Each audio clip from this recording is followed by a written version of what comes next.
lineman despite a painful injury. And now rumors he wants to be traded, along with the coming retirement of Harry Carson and George Martin, make this season finale an emotional one. This team may need that inspiration.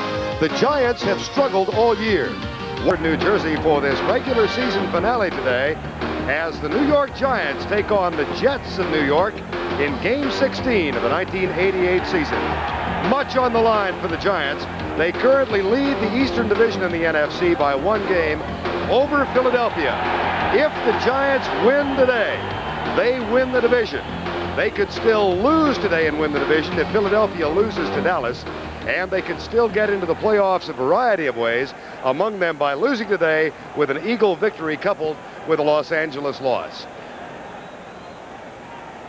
Good afternoon, everybody. I'm Verne Lundquist, and welcome to Giants Stadium in East Rutherford for a Jets home game. We have come to New Jersey to settle the Battle of New York. These two teams have played 5 previous times, but never has so much been on the line as in this game.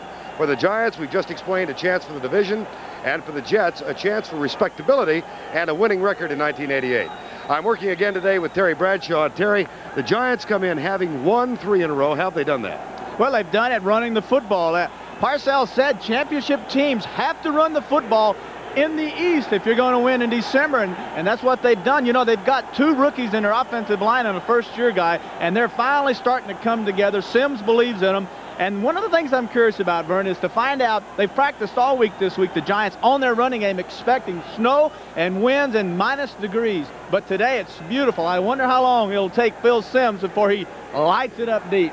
The Jets come in 7-7-1 and feeling underappreciated, I think. Well, they want to come into this game and knock the New York Giants off. They want to earn a little respect in New York City and take some of those Giant fans with them. They're treating this like their playoff game, and today they want to come out also and be aggressive. Look for the Giants secondary to blitz a lot. A lot of pressure on Sims by the Jets. Weather conditions almost ideal for December, 29 degrees. Winds from the southwest at 11 miles per hour. The wind chill factor is 15 degrees. The forecast for sunny skies. Giants won the toss. Pat Leahy will kick off. Neil Gugamos, Wayne Haddix are deep. This is Wayne Haddix. Runs into his own man, Adrian White. And the Giants will start at their own 24 as Phil Sims comes on. 18 touchdowns, 11 interceptions. Hasn't been throwing the ball that much recently because of the emphasis on the running game. Fraze, Mercereau, and Lyons up front for the Jets. Gordon, Benson, Clifton, MacArthur, the linebackers. And in the secondary, might be shaky today, Humphrey, Hasty, the rookie, Rich Miano, and George Radachowski. Play fake on first down. Sims, incomplete for Morris, almost picked off. Kyle Clifton almost intercepted. Joining Phil Sims in the Giant offense, Joe Morris, who's been on a rip the last 2 weeks. Maurice Carthon, the blocking back. Manuel and Baker, the wideouts. The offensive line, and this has been revamped from midseason on. Elliott, the rookie, at left tackle. Eric Moore, the rookie, at right guard. And Riesenberg is only in his 2nd year. 2nd and 10.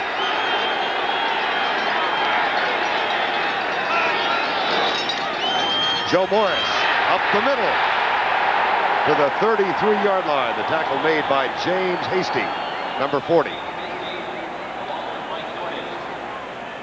Morris about to go over 1,000 yards again. The average now up to 3.4, but only in the last 2 weeks has he really run with effectiveness. Well, they've started running the football. The Giants are trying to run the football, and the thing that Morris does so well is that he'll stretch the linebackers wide and then cut back against them. That's exactly what he did to pick up 7 yards that time. 3rd and 2.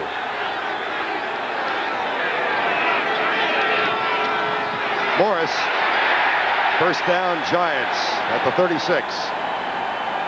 Verne, one thing we can look for today is look for outside linebacker blitzes by these Jets. One thing that Bud Carson, the defensive coordinator for the Jets, wants to do to stop the Giant running game is blitz his 2 outside linebackers and force the running game in the middle and bring up the free safety and the strong safety to make the stops. 1st and 10, Giants, 35-yard line. Play fake again on first down.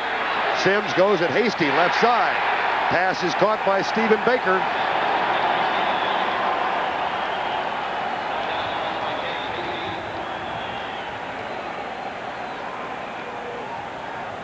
Something we were going to find out. Now, notice how far off Hasty is. Notice 40, he's giving Baker about 10-yard cushion. This is totally uncharacteristic of the corners of the Jets. Normally, Hasty, even in zones, will come up and press the wide receivers. That time, 10 yards off. Sims has gone with a play-action pass on first down 2 times now. This time, it's a handoff to Carthen for a rare carry. And he's met at the line by Paul Fraze, and then knocked down at the 49-yard line. Tackle is made by Kyle Clifton. There's Fraze, man who replaced Mark Gastineau 8 weeks ago. A rookie defensive end, and one of the things Gastineau, when he, as they say with the Jets, they don't say that he retired, they say he left us. He walked out on us. Fraze came in, and he has got him a sack last week, but when Gastineau left after 8 games, he had 7 sacks leading the team. That's been the weakness of the Jets defense. No pass rushing since Gastineau is gone. Second down and 9. Blitz coming. Good protection. And the pass caught. Bavaro at the 45 of the Jets. And the tackle immediately made by Rich Miano, who is going to draw the assignment on Bavaro for the day. Miano, interesting. Watch him contend. He gives away about 45 pounds. Well, these are what teams call hot routes. When safeties blitz, the quarterback goes to the quickest man he can, and this time Sims had Bavaro. One of the problems Bavaro will have today is that he has a cracked toe, his big toe in his left foot. Therefore, it's hard for him to plant left and go right. 3rd and 2 from the 44, moments into the ball game. O.J. Anderson. First down at the 33. Bobby Humphrey makes the tackle.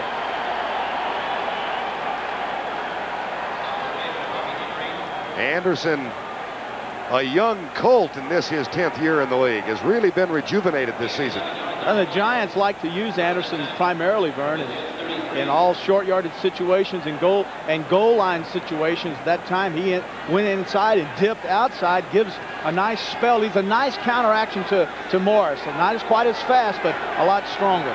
First down at the Jet 33. No score. Opening moments of the game. Split backs. See if Sims might throw on first down again. Nope. Morris for a couple. Troy Benson was the first man there, number 54. This is a Giant team that was held to 14 yards rushing in a victory on the road in New Orleans, and then came back in December under Bill Parcells, and they exploded on the ground. 172 weeks ago, and Morris has been the cog.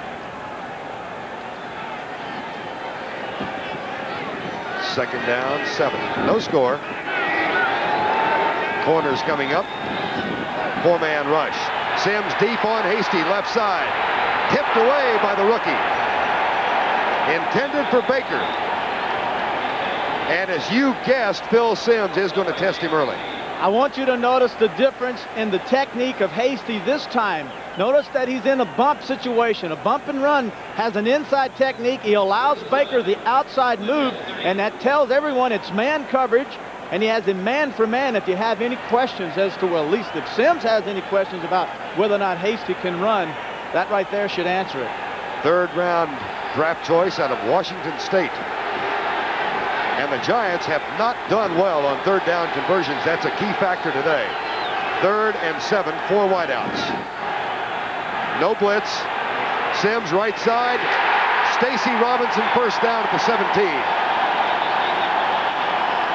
In front of John Booty and Rich Miano. Excellent read by Sims.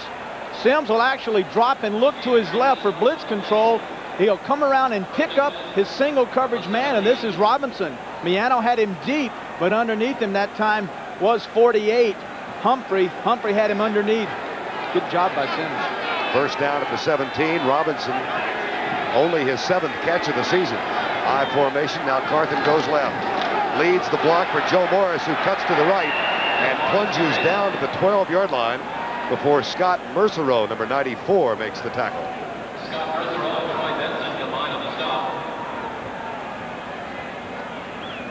And Joe Morris in quest of a 1,000-yard season. 19 yards for the ball game. And he's got it. This is an ideal situation for Bud Carson's defense to gamble now. Get the Giants back, blitz, and here they come. Here they come on the blitz. Sims, good protection. Rolls out to his left as Fraze missed him and then throws it away. Paul Fraze had the shot. And Sims was able to escape his tackle. Well, there are several types of blitzes, but notice that these linebackers shoot the gaps. This is one of the things Carson wanted to do, was blitz up on the inside. Notice on the inside, the two linebackers blitzing. All this forms is a five-man rush, actually. Very easy to pick up. If you bring a safety, then it becomes a problem. Good job, though, for Sims to throw the football out of the end zone. Giants are 3 of 3 in third down conversions on this drive. They've got a 3rd and 5 now from the 12. Four-man rush, draw play. George Adams and Alex Gordon is right there. It's a guessing game. All this is a guessing game. Sims had the pass on. Jets blitz their linebackers. This time the Giants come out expecting a blitz and do the delayed draw. The Jets don't blitz. They sit there, they read. And one of the problems with draws, Verne, is that the Jets will play two gap. They will not rush and be aggressive with their linemen. They'll just have them engage the offensive lineman and then look and peek and see who has the football. Paul McFadden has had a terrific year, 14 of 17 for the season since replacing Raul Alegre. Bad center, the kick is up and no good. Hostetler had to reach up behind him, and it disrupted the timing. So this lengthy drive of the Giants ends with no score. And watch the reaction of Joe Walton as McFadden hooks it left, and the score remains scoreless. Ken O'Brien opens at quarterback. First time in a month he's gotten a start. 13 touchdowns, 7 interceptions, bothered by a shoulder injury. And the Jets will open with two tight ends. Schuler goes to the right side. The only running back is Freeman McNeil. K.D. Dunn is also tight to the right. McNeil bobbles the handoff, then breaks loose to the 28-yard line. Tackle made by Pepper Johnson. Defensively, one change up front. Jim Burt, bothered by a swollen ankle, gives way to Eric Howard at nose tackle. The linebackers, and Harry Carson is active today but not starting. Banks, Johnson, Reasons, and Lawrence Taylor. And in the secondary, Sheldon White, Perry Williams, Hill, and Terry Kennard. Now two running backs for the Jets as Roger Vick is into the lineup. Schuler comes tight to the left. Wesley Walker in motion.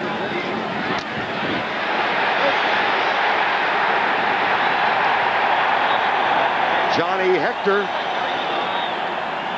Terry Kennard with a tackle as Joe Walton rotates his running backs and Hector goes out.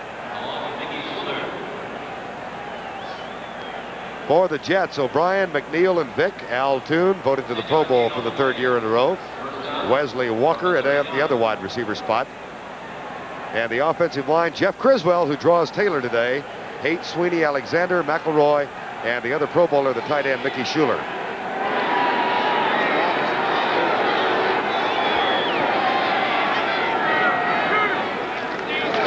McNeil.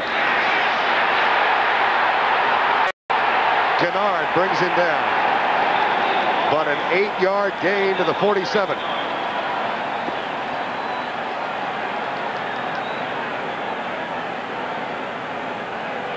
This Jet offense averaging almost 35 points the last 3 games. Look at the change just in the last 3. 35 points a game, 433 yards, and a 3rd down conversion rate of 55%. That 55% 3rd down conversion is outstanding. The league average is about 36. 2nd down and 2.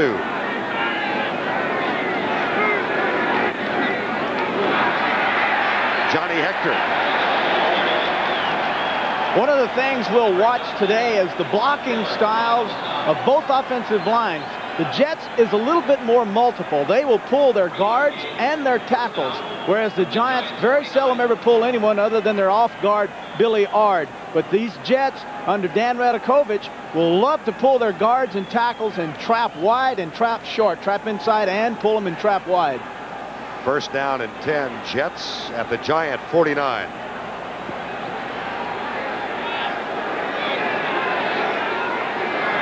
McNeil the setback on this play, and Schuler in motion. Here come the Giants. Run blitz. Deep left side. Al Toon at the 21 in front of Perry Williams. A 28-yard gain, his 90th catch of the year.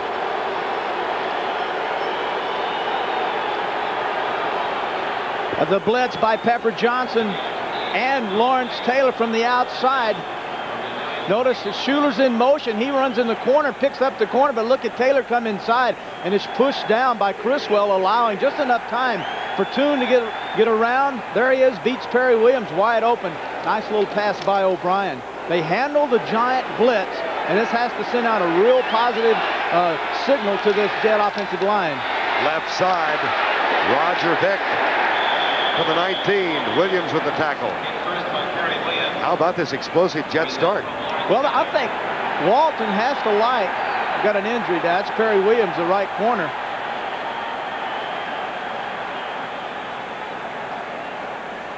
Look right at the center of your screen here, and you'll see there's 23. That's Williams coming up. He'll take on Vick, and then, ooh, right in the head, just knocks him flat down.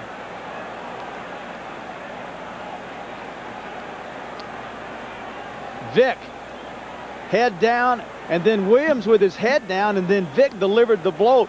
Backs will always tell you that right before the impact, it's important that the running back deliver the blow to the defensive back primarily, because you won't be hurt as much if you're the one that's delivering all the blows. No score. Perry Williams, who was injured in the collision with Roger Vick, still down, and the medical staff out taking care of him. Watch the collision, Terry, that took place as Perry Williams got hit apparently by Roger Vick's shoulder. Well, he's given away about 35 to 40 pounds, but notice that Williams puts his head down. And when he puts his head down, obviously he loses sight of the back, and that time Vick came in and lowered the shoulder, and it appears that he drove the top of the head down, and I would think, you know, that it's like a nerve damage. It's obviously some type of concussion, but when you put that head down, you have no idea, and 9 times out of 10, you're going to get hurt. You're taught, at least I never was much of a defensive back, but always to have your head up, number one, so you can at least see, because a lot of times running backs or wide receivers will give you a move and go around you, so you're always taught to have your head up. They are bringing the stretcher out right now. Well, this poses a problem for the Giants, because here's what's going to happen. Shelton White, the starting left corner, is the backup to Perry Williams. So I would think that White will move over to right corner. That's a problem because he's going from a left stance to a right stance. Number 2, now you have Wayne Haddix, the backup to White. He will move up, and the problem we'll have to wait and see is whether or not this will take the Giants out of their nickel and dime packages, which if these Jets get to throwing the football, they're going to need all the defensive backs they can get.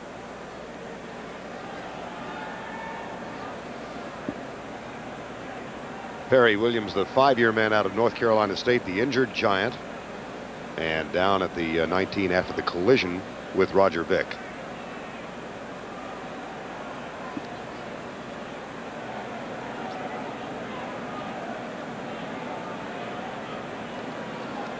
Once again, Verne, this really causes a lot of problems for the Giants, because there are no more corners.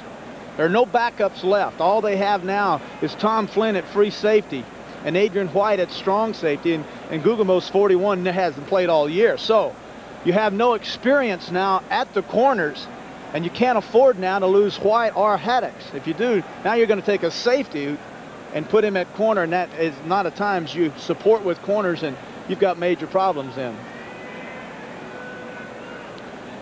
Concerned Giant bench with Bill Parcells looking on.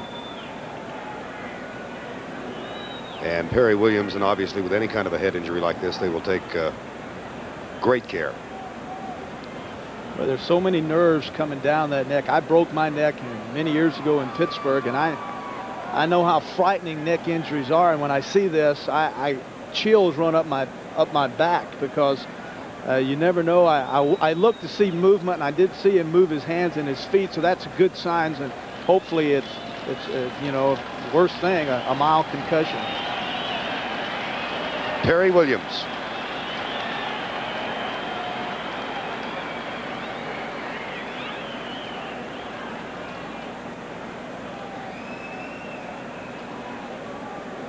Giants, of course, are the visiting team in this game.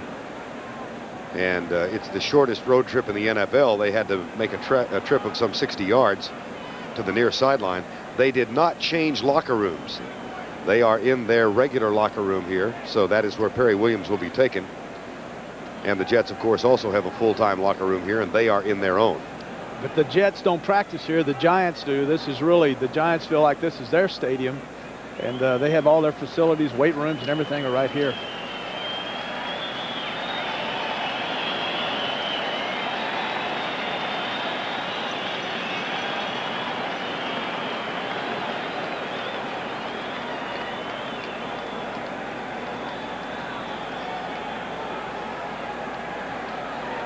Perry Williams, the cornerback out of North Carolina State, taking up the tunnel. Get word to you as quickly as we get it. Jets, 7 plays thus far in the drive. 61 yards, and just under 4 minutes after the missed field goal. They have a 2nd down and 8, and split backs behind Ken O'Brien. Fake, and O'Brien back with protection. Nobody open, lobs it deep for Schuler and overthrows it. Caught but out of the end zone, incomplete.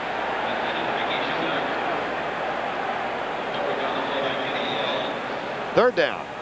O'Brien with a shoulder injury. Interesting, Terry was telling us that it caused him to alter his throwing motion, and Pat Ryan noticed it about 5 weeks ago. Right. Ryan was the one that noticed O'Brien had changed his motion by looking at practice tapes. And he said, Ken, you're not throwing the same way. Look at this. And he pointed it out to O'Brien, and he didn't realize he had a shoulder problem. Then he went to the doctors, and they all started looking to find out what the injury was. 3rd and 8. And Jeff Criswell had visions of Lawrence Taylor dancing around his feet. And he took an upright stance. 61 offense. 5-yard penalty. Still 3rd down. That is the essence of anticipation. There's Criswell. But he had a perfect stance. Criswell, realizing his hands are full with Lawrence Taylor, that time just jumped the gun a little bit, didn't he? But they believe, these Jets believe, that this guy will do an outstanding job on Taylor. Criswell, a free agent from Graceland College. O'Brien out of the tackle, gets a good block on Taylor, and then throws it away. Taylor was there. And he's got to be exasperated as he just missed. Well, Criswell anticipated where Taylor was going and took an outside setup. When he did that, Taylor came inside. And now, like a wild man, he's gone through 3 blockers trying to get to O'Brien. And then finally forcing O'Brien, that is Burke did, anyway, 74, to throw it out of the end zone. 41-yard effort for 37-year-old Pat Leahy, the all-time leading scorer in Jet history. Jets lead 3-0. But here's some good news for Giant fans. Herschel Walker has scored. The Cowboys lead Philadelphia 7-0. Cadets of Army take on Butkus Award winner Derek Thomas and the full force defense of Alabama. It's the Sun Bowl Christmas Eve on CBS Sports. 4:31 to go, first quarter. Jets draw first blood, 3-0. This is a sellout crowd, of course, in a Jet home game.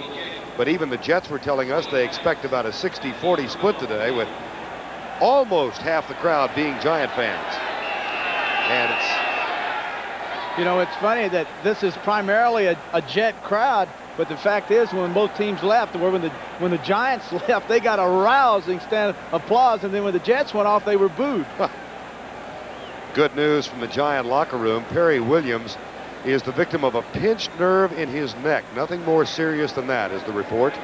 It's a recurrence of an old injury, thus the caution, but a pinched nerve is the medical report on Perry Williams. Wayne Haddix fumbles, but out of bounds. It'll be Giant ball at the 27. Very impressive opening drive for the New York Jets. 9 plays, 61 yards, 4 minutes and 34 seconds. And Pat Leahy hit his 22nd field goal of 1988 to put the Jets on top by 3. There's the Dallas score, a 95-yard Cowboy drive, capped by a 1-yard Herschel Walker run. Dallas leads at 7-0. Bill Parcells said he had never hoped for a big Walker day more so than this afternoon. Motion. Now Mercereau is claiming that Bart Oates drew him offside. Here's Gordon McCarter. Ball start, offensive center, 5 yards, still first down. Bart Oates did. As Bill Parcells said yesterday, he'd called the Cowboy front office, and he said if Herschel runs for 175 yards, scores 2 touchdowns and catches 7 passes, I, Bill Parcells, will fly him, Herschel, and his wife Cindy to New York, all expenses paid. Plus let him stop in Georgia and see his folks. He said New Jersey. First and 15. Splitbacks and a play fake by Phil Simms. Caught and dropped. Marty Lyons, the 10-year vet, who told us yesterday he is playing with a sense of rejuvenation because of all the youngsters in this Jet team. And a feeling that he had to pick it up a notch when, as he said, Mark Gastineau walked out on us. Yeah, heavy emphasis on Mark Gastineau walked out. To help Marty Lyons, though, one of the things, again, Verne, that the Jets are doing is blitzing both outside linebackers. 2nd and 22. That is the 53rd sack the Giants have given up this year. Motion from Riesenberg. That'll cost them 5 more. Ball start, 72 offense. 5 yards, still second down. There's a couple of things are happening. Number one, either the Giants are losing their poise, because this is a clear indication that offensive linemen either cannot hear, thus the penalties. That's not the case. Secondly, they're not concentrating. They're trying to get the jump. And Simms is going to a longer count. So they have to hold in there, and they're a little bit antsy. They want to get off the football, thus the offside. 2nd and 27.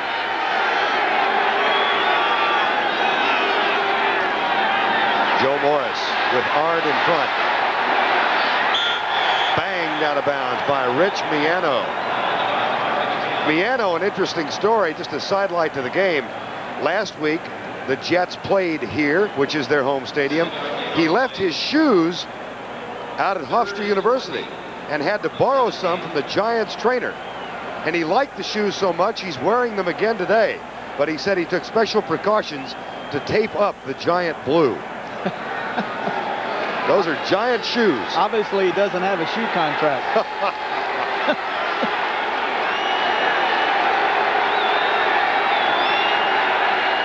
3rd and 20. Stunts and a blitz. And an incomplete pass intended for Robinson, 4th down.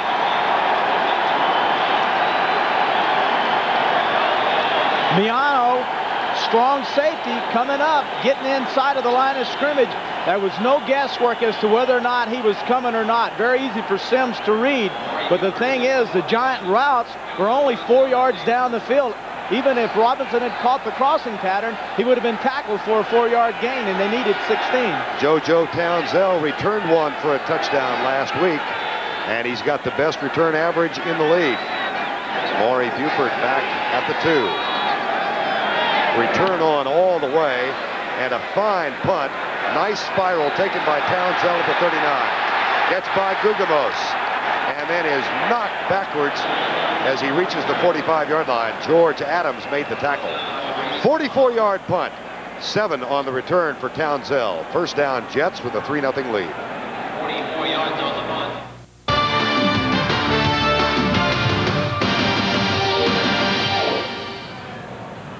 3:20 to go, first quarter. Jets got a 41-yard Pat Leahy field goal on their first drive. They've got the ball for the second time now, and they've got terrific field position at the 46, first and 10.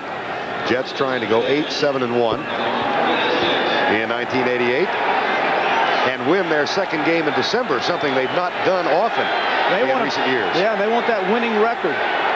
First and 10, O'Brien under Jim Sweeney, play fake. Goes deep left side for Wesley Walker, who's open. He got by Terry Kennard.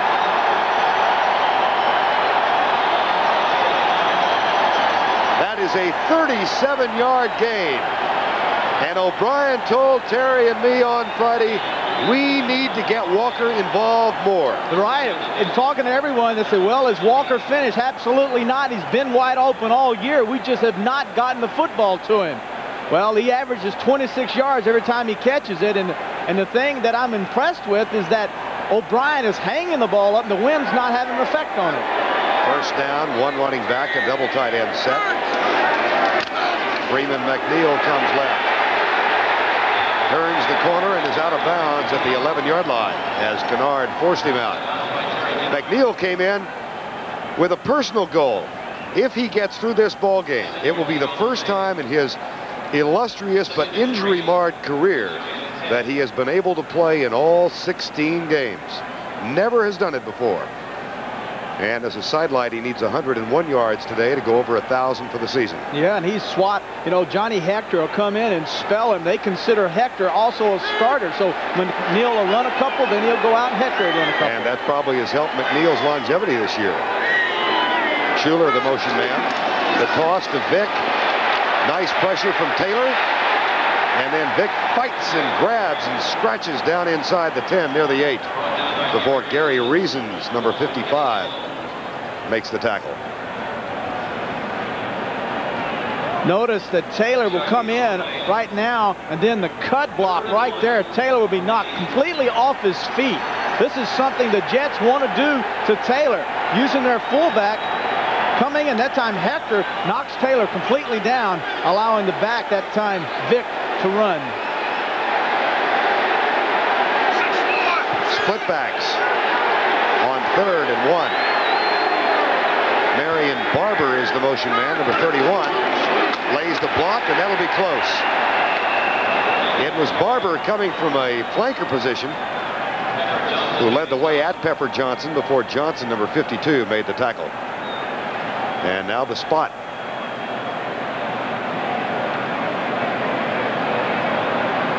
At the 7, they'll bring the chain on. Well, the Jets said that this is their playoff game. They like nothing better than to beat the Giants, get a little respect. And so I would say now, if they didn't make this first down, I would expect them to go for it. What the heck do you have to lose? Well, they indicated that caution be gone today. They're going to throw everything they've got at the Giants. That's the first down. First and goal. And it's a 3-0 score right now with 2:16 to go, first quarter. Again, Herschel Walker's 1-yard run has given Dallas a 7-0 lead. New Orleans on a Bobby Hebert touchdown pass. Domingo Bryant returned an interception for a touchdown to give Houston a 10-0 lead. Putbacks. Dunn is in motion. Vick to the 5. Lawrence Taylor with the tackle, number 56. Tampa Bay leading Detroit 7-0 in the second. Testaverde threw a touchdown in that game. Look now for O'Brien to come out with a little play action. He loves to get Schuler crossing down here and then hit him with the football. A little play action, come out and cross the tight end with a slot man. McNeil lines up tight to the left side. Toon in motion. 3-step drop. Caught, touchdown, Mickey Schuler.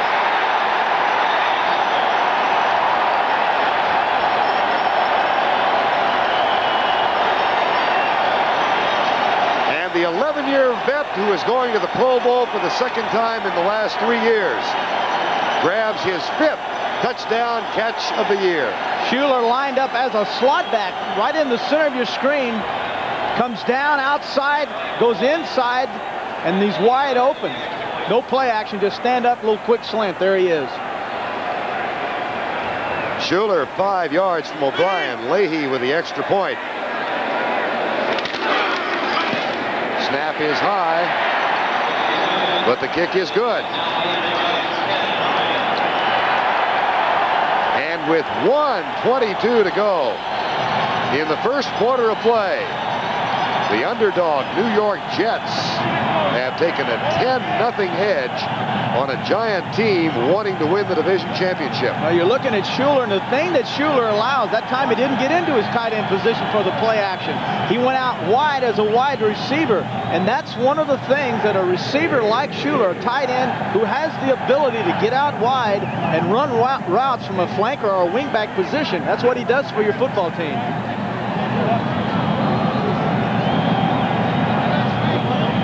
Schuler, the slant pass from 5 yards out. Interesting, he was talking about how the offensive scheme of the Jets is what enables him to be such a dominant player. It's the kind of offense they run. Well, they use him so well.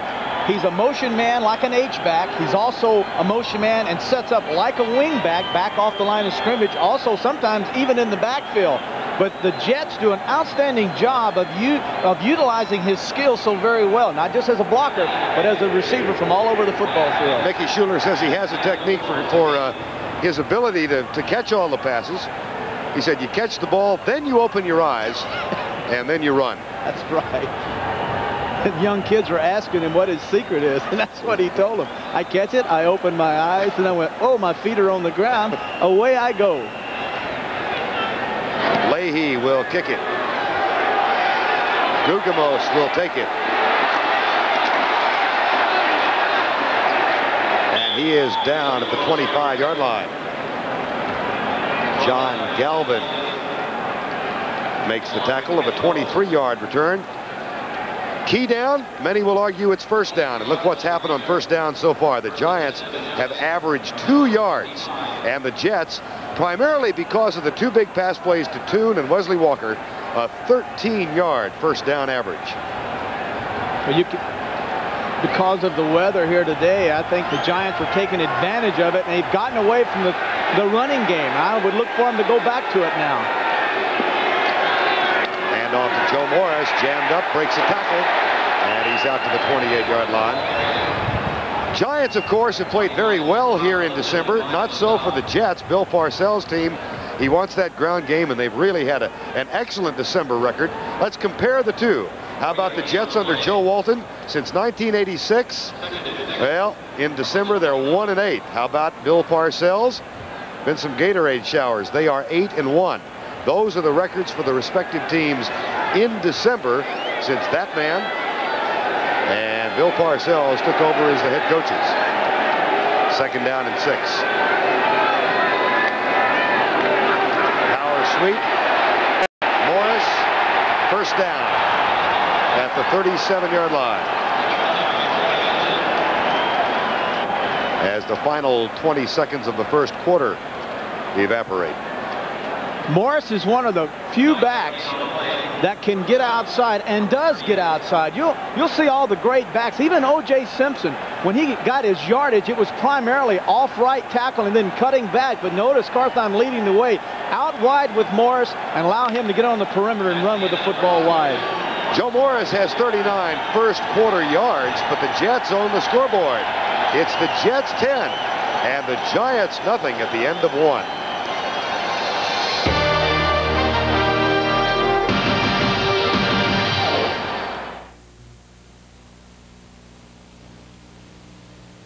CBS Sports coverage of the National Football League is sponsored by Ford and your Ford dealer. Have you driven a Ford lately? U.S. Armed Forces, it's a great place to start. And by Miller Genuine Draft, cold filtered draft taste. It's as real as it gets. Miller Brewing is the exclusive beer sponsor of today's telecast. From Giant Stadium in East Rutherford, one of those unusual weather anomalies right now. We've got sunshine and snow flurries. And just to give you an idea of how crazy the wind can get here at Giant Stadium, the snowflakes are going down and then being blown back up and out of the stadium. It's referred to as a flurry. Verne Lundquist, Terry Bradshaw. Giants trail the Jets 10-0. Joe Morris, big hole. All the way to the Jet 42, a 20-yard gain. Morris's longest run of the year is only 27, an indication of the kind of running problems they've had this year. And that is only the third run all season, Terry, of 20 yards or more for the Giants. Well, I got to believe Bill Parcells had a little saying to his offensive folks. He said, let's get away from this passing and get back to the running game because that's what we're doing best. 1st and 10, they'll run it again. Bart Oates at center, and Eric Moore at right guard got the holes then. Rich Miano with a tackle. Sims waving, hurry up, give me a play.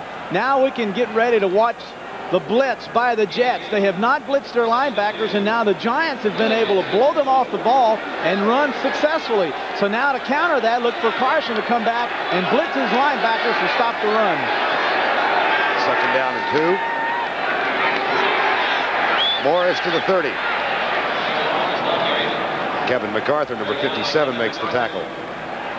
Interesting, Bud Carson said, we will use a lot of run blitz today. And Bill Parcells, when we asked him what he expected, he says, we think they're going to run blitzes. It's like they had someone in each other's camp, but they know each other so well. And when we were in Carson's office the other day, he had film, he had tape. Some of it was even film as far as 3 years back on these Giants. 1st and 10 Giants. High formation. Carthen leads Morris around the right side, and Mercereau catches him from behind. The second-year man out of Southern Connecticut, Scott Mercereau, number 94.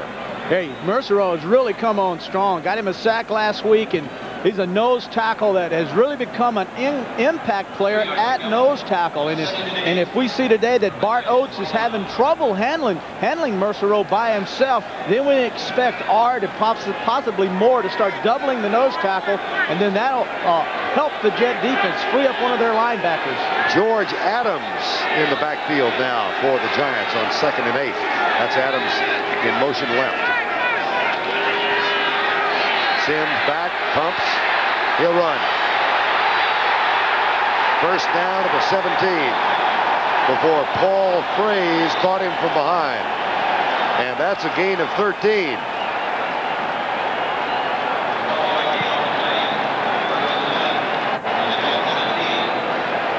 One of the keys to running up the middle for a quarterback is the nose tackle. If the nose tackle goes this way, then there's the gap right here. This is what happened. Mercereau takes himself completely out of the picture, allowing the lane for Sims. Back to live action. Deep handoff to Morris, left side. Marty Lyons, number 93, makes the tackle. Morris already with 12 carries for 75 yards. The number of carries for Joe Morris has increased dramatically as the cold weather has come on, and that's something that is by design. Bill Parcells' concept that you need to run to win in the Northeast. And you practice it. And the thing that's amazing is that Sims is out throwing the football. They have not practiced throwing the football as much as they have the running game. 2nd and 7, 10-0, Jets lead. Play fake. Rush on. And they've got him for the 2nd time. The whistle had blown.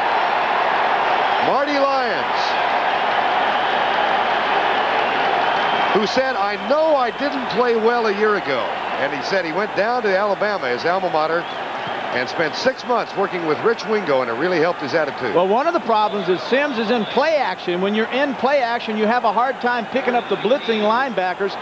Lyons is not a linebacker, but he is to the blind side of Sims, and he was on him before he could make an adjustment.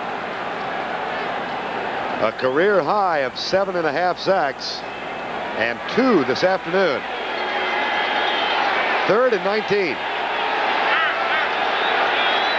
With 10:50 to go in the 1st half. Ingram starts in motion. Sims throws it away. And it will be called in the grasp. Ken Rose, number 92, And that is his first sack of the year. No one is open. This is a very complicated coverage scheme Carson uses. You don't know whether they're going to go in and out on the receivers, long and short, press and trail. You have no idea.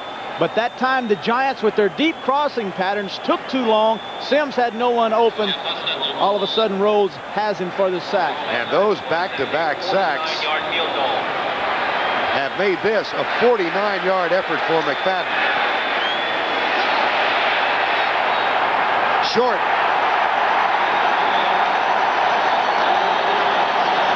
Hey, do you believe in momentum? Well, I do, and right now the Jets have every bit of it.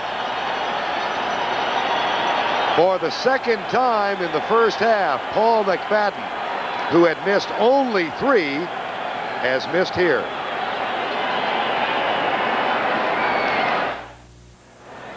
.23 to go first half. Jets lead 10-0. Giants need a win to cinch the division. Thus far in the game, O'Brien 3 of 5 for 70 yards. Paul McFadden has missed 2 field goals, and the Jets have an 11-yard edge in total offense. 10-0. And a first down 10 from the 32.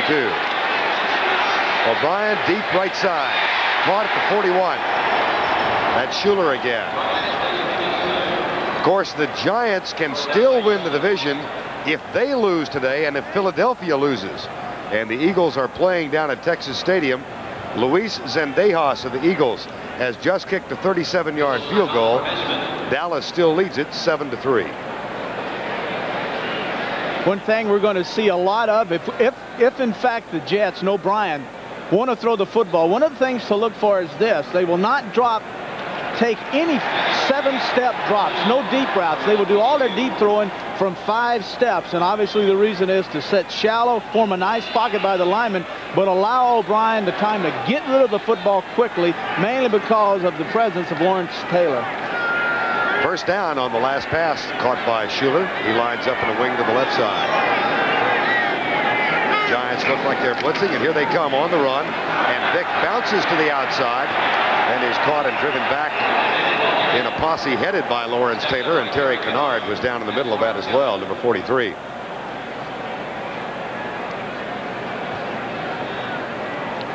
Jets come in 7-7-1 for the year, but the second quarter has been kind to the Jets this year.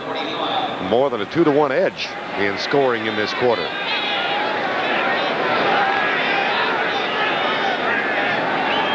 McNeil and Hector in the backfield now on second down and 7.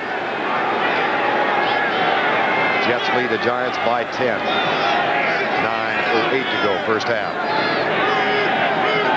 Blitz again. O'Brien, good protection deep for Walker. Walker has it behind Kenny Hill, first and goal.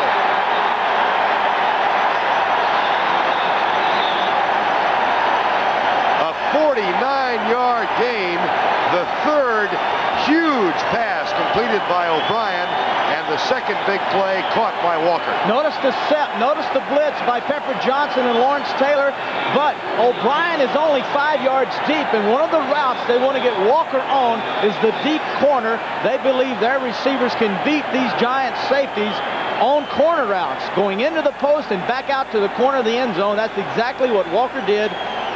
Fine job by O'Brien of staying in there shallow and getting the ball downfield. And Kenny O'Brien, shoulder injury and all, is having a big first half. Timeout.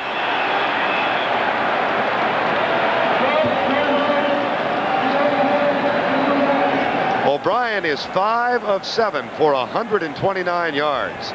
Wesley Walker has caught 2 for 87. Battle of Gotham this afternoon from Giant Stadium in East Rutherford, New Jersey. And the Jets have had the better of it thus far. Verne, Lundquist, Terry Bradshaw, the Jets leading 10-0 with just over 8 minutes to go first half. And they have a first and goal from the 6. Jim Sweeney, the center, up over the nose guard, Eric Howard. Toss to the right. McNeil tripped and dropped for no gain. Eric Dorsey, the third-year man from Notre Dame, number 77, made the defensive play. A new formation by the Jets, taking Hector and taking him out wide as a flanker, putting both wide receivers to the left, one back and a tight end. The reason, there's Hector coming inside on a block on Banks. The reason for the many multiple formations the Jets use is that they believe that all the formations will make the Giants stop, look, think, and then react. And that thinking and reacting that they believe gives them the edge. Schuler goes over to confront Lawrence Taylor on the left side. Now Taylor switches and comes back to the opposite side. And after all of that, the handoff up the middle to Vick. And he's down to the 2. Interesting. Schuler goes left. Taylor sees him, goes to the opposite side. What the Jets wanted to do was take Schuler from the right side, set him down, pick him up, and then move him and put him over Taylor. They don't believe Taylor reacts well when he has a man over him. And then they did not expect Taylor to switch and go back to the weak side. And that's exactly what Taylor did. So the idea of flopping the tight end to get him over Taylor backfired. 3rd and goal from the 2. And the Giants put in their goal line defense, which means the presence of 2 men who will retire today, Harry Carson and George Martin. They're on the field right now. Johnny Hector hit by Pepper Johnson. 4th down. And a very impressive goal line stand by the Giants. Well, if there's any such thing as some type of victory here, if the Giants can escape by only giving up a field goal, they've got to be pleased. That's an outstanding effort. Bad call, I thought. If there's ever a time to go play action, it's when the Giants are all bunched in there tight. Do your little play action and then get outside with O'Brien and have option routes. That time the Jets just ran off tackle. Nothing there. Leahy from 20 yards out. First time this year he's kicked one from less than 21. And he's 2 for 2 for the day. But the Giants do thwart the Jets and hold them to 3. 5:58 to go in the half. It's 13-zip. I want you to take a look. This is Marion Campbell I'm circling, and this Marion Barber. Marion Barber, thank you. I want to. He will go in motion, and Pepper Johnson follows him. Then Pepper comes back when Campbell comes back, and then Marion Barber is supposed to block Pepper Johnson. He does not, opening up a huge hole for Pepper Johnson to come in and make the stop.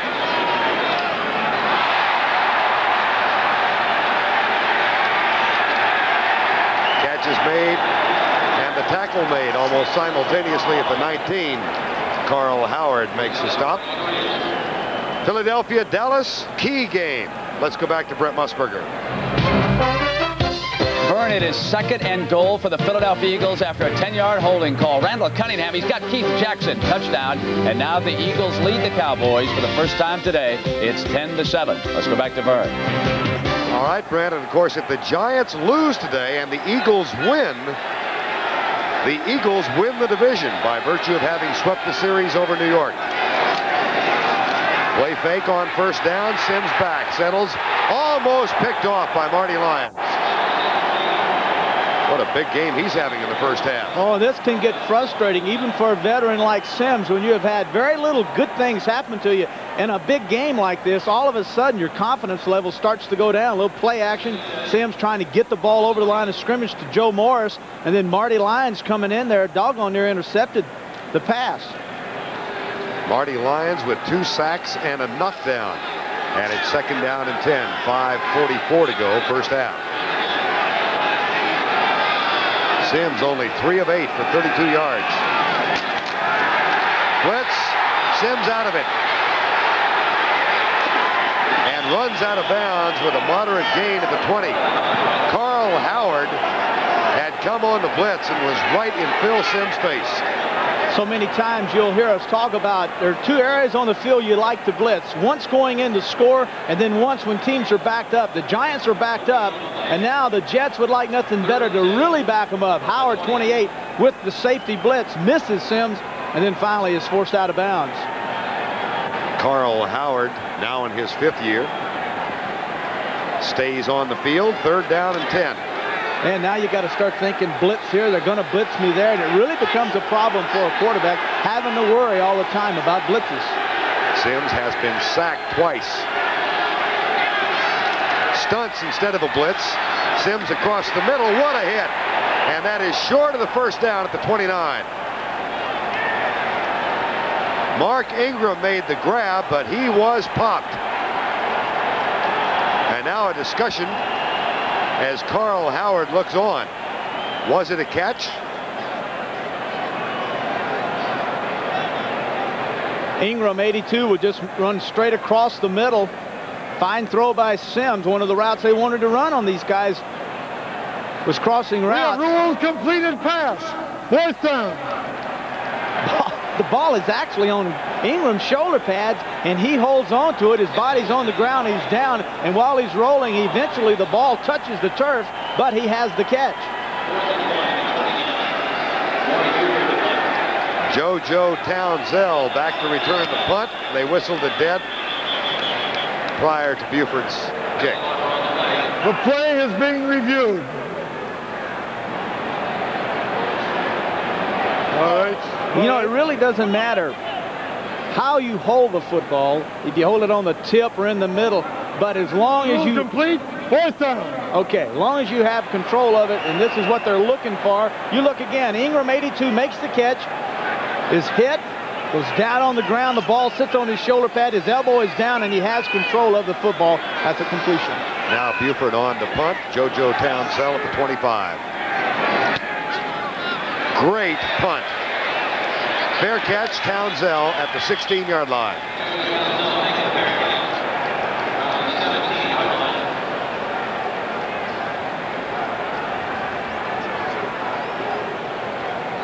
That's a 54-yard punt and nothing on the return. Great day of sports action on Christmas Day, beginning with a CBS Sports Sunday Special Edition Winterfest, a celebration of winter sports.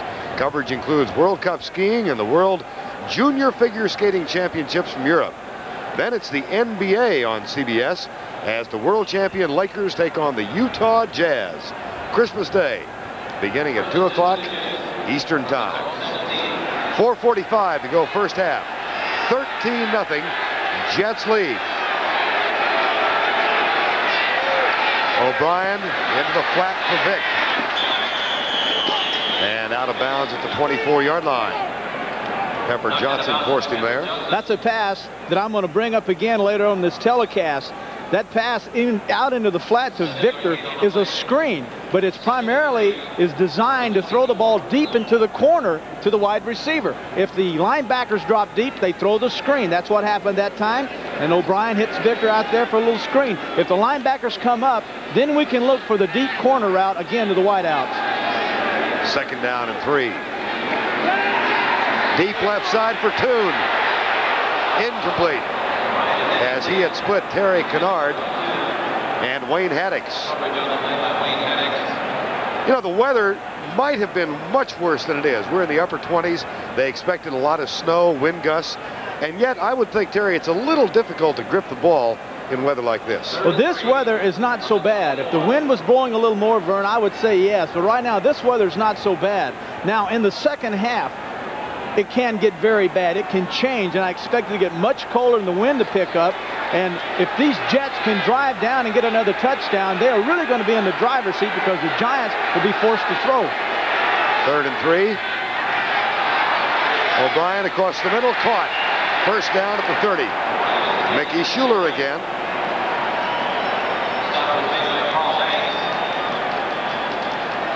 That's his 3rd catch. An 11th year from Penn State. Said the one thing he really liked about his selection to the Pro Bowl is that in his mind, people were voting for his consistency as a performer. Came to him late in his career twice, and he thought they were rewarding the duration of his career. Walker in motion. 1st and 10. McNeil to the 34-yard line. And that clock now down to 3:45 to go first half. Critical series here for the Jets, even in this quarter. And I go back to that passing thing again with the cold weather, Verne. Very hard in this stadium when it gets cold and the wind picks up for a team to come in and throw the football. And if the Giants should find themselves down 20-0, Boy, they've got, I mean, they're uphill all the way in the second half, especially if the conditions worsen. 2nd and 8. Taylor looks like he might be coming. He is. O'Brien goes to the opposite side, and it's dropped. Johnny Hector had visions of Wayne Haddix. Well, that's what you want. You want a running back out in the flat, wide open, single covered, because obviously they feel like their cornerbacks can cover a running back out there. And then that time all that happened was Hector turned around and ran with the football, but he forgot to catch it. Jets are 2 of 4 on their 3rd down conversions, and they have a 3rd and 8 now. Walker comes wide to the right side. Again, the Giants playing with Perry Williams in the locker room, a pinched nerve in his neck. Early motion from Criswell, no flags. Yes, there is one now. O'Brien lets it go, and it's caught by Schuler, short of the 1st down. Now, was that a dead ball foul? It might have been.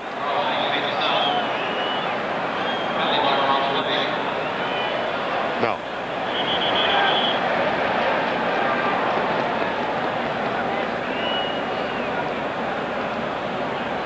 Taylor says take the play. Illegal motion, number 61 offense, penalty declined, 4th down.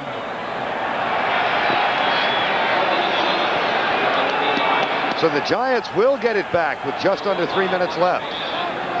They have missed 2 field goals in the 1st half. Joe Prokop, he is on to punt for the 1st time. And the Giants call timeout, a 42nd timeout. They used one of their 3. More college football for you next weekend. On Saturday, CBS Sports travels to El Paso for the 53rd annual Sun Bowl as the 20th ranked Alabama Crimson Tide battle the Cadets from Army. That's next Saturday on CBS Sports, starting at noon Eastern time. They're going to split us up for a week. Dad, you're going to be in El Paso with Pat Hayden. Yep. Well, hey, you're going to be home in Dallas with your feet propped up, right? You bet. Watching Army, Alabama. You better watch. You better not be playing golf. No. You know, I take notes whenever I know you're on the air. Even during. You're my hero, of course. 2:58 to go in the 1st half. And there is McConkey. Said the wind swirls in this facility like nowhere else in the world. Obviously, he didn't play too many games in Shea Stadium. Prokop almost blocked. Tom Flynn got there. Fair catch. McConkey that's the 25th fair catch for him this year. He has made fair catches of almost a 1/3 of every punt that he's fielded. 37-yard punt on that one. Giants opened the ball game with an impressive drive and then missed a field goal. And they've had one more opportunity. They had 14 plays in the 1st drive, but McFadden missed. Then 3 plays in a punt, another 10-play drive with a missed field goal, and then 3 plays in a punt. So if that pattern is to be followed, they could string together 10, 11 plays on this drive before the 1st half ends. Yeah, with 2 minutes and 50 seconds, so Verne, that's going to be hard to do. Play fake. Sims across the middle. In and out of the hands of Maurice Carthen.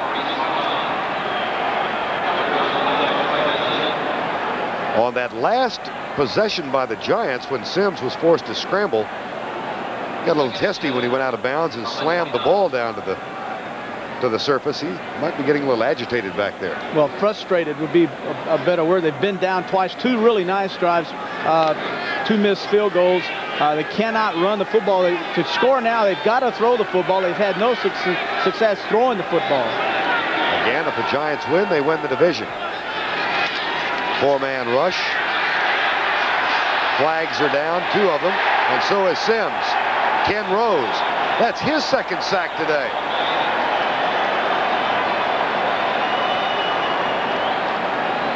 Bud Carson told us on Friday that he thought the Giants' offensive line was suspect. He thought that he could send his linebackers. Holding, number 60 offense, penalty decline, 3rd down.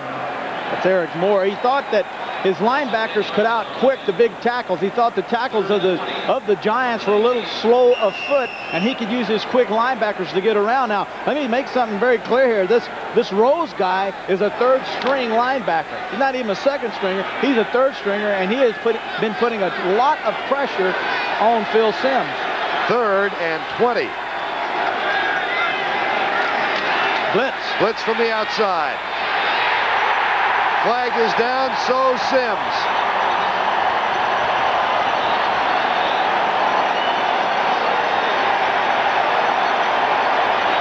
Bobby Humphrey coming off of the slot, a delayed corner blitz. Holding, 76 offense, penalty declined, 4th down. That is the sixth first half sack of Phil Simms. To the left of your screen, 48 will appear. That will be the line. Notice the linebackers, and now Bobby Humphrey, 48, the corner. A delayed blitz by the corner. And a punting circumstance on 4th and 28. JoJo Townsell waits for Buford's punt. Again, if the Giants lose and the Eagles win, the Giants will have to back in as a wild card, and they'll need some help. 2-minute warning. Jets lead by 13.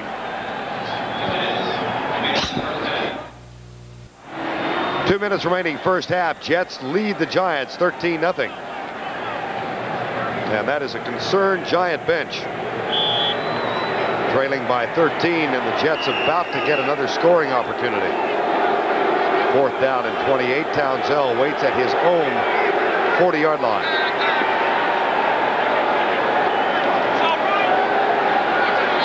Buford back in the end zone. Line drive. Goes by Townsell. And we're going to have an illegal block in the back against the Jets as Neil Gugamos was hit from behind. A 66-yard punt and about 35 on the roll. George Adams finally with the tackle. And somebody forgot what sport they're playing here. Yeah, that was one of the all-time ugly kicks. That football didn't get 10 feet off the ground, hit, and then... Illegal block from behind, number 40, receiving team during the return. 10-yard penalty from the spot of the foul, 1st down. That was a 66-yard punt for Buford. By 10 yards, his longest of the year, and it's probably the one he would least like to talk about. You know, I held the state record for punting in Louisiana high school. I think I might still hold it, but they had one of those hurricanes come into town, and I kicked from about my 5-yard line and knocked it into the end zone. 95-yard punt? That's right. It went about 8 yards in the air, and then every bounce was about 30 yards. 1:46 to go first half. And now the Jets are 90 yards away when they thought they might be at midfield. Here's Walker deep. And Sheldon White with good coverage. Pass held up a little bit. Yeah, one of the things that O'Brien was concerned about is that as the game progresses, his shoulder gets tired. Not necessarily the pain, but the throwing arm gets tired, and therefore he loses some of the steam on the football, and Ryan can play. So if we see O'Brien start to underthrow his receivers, then we'll look for him to hit the bench, and then out comes Ryan. Yeah, Kenny O'Brien said he had no real idea what would happen, particularly in the second half of this game, as his shoulders started to throb, and he said it probably will do that. 2nd and 10. McNeil, nope, Hector. And he's out to the 12. Phil Simms, the Giant quarterback, has been sacked 6 times in the first half. Giant quarterbacks, all 3 had been sacked a total of 52 times coming up. It's 58 now. Jets have sacked Phil Simms 6 times in the first half. The Giants have not gotten to Ken O'Brien yet. How many times has Simms been hit? 11. O'Brien has been touched only 4 times. 3rd and 8. Johnny Hector. That'll be close for the first down. See where the spot is at the 20. And he might come up just short. Sheldon White made the tackle. Boy, did Hector do a beautiful job of setting up the block for his tackle that was pulling Criswell, dipping inside, froze the secondary, and then got the block by Criswell, allowing that time Hector to get outside, but a great job of dipping and then going back out. That brings on Joe Prokop on 4th and 1:30 to go, and Phil McConkey back, waits at the 40. McConkey said he never looks at the flags here to see which way the wind is blowing. He doesn't trust any of them. Short. McConkey fields it at the 50. And the Giants have 1:21 to go in the first half as K.D. Dunn makes the tackle. And they have one timeout left. 38-yard punt, 7 on the return. Coming up at halftime, Brent, Irv, and Dick with all the scores and highlights. And a look back at some of the plays of the year, from the unforgettable to the unbelievable. That's 81 seconds away. Sims 4 of 10 for only 41 yards.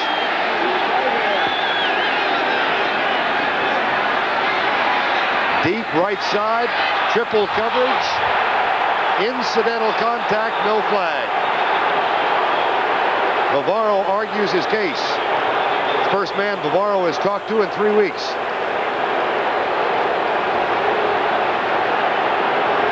Down the middle, Bavaro, lower left of your screen, running 28 just stride for stride. That's Howard. And then the collision comes over top that time from 36. Miano, the strong safety, and that's where Bavaro started hollering about pass interference. 2nd down and 10.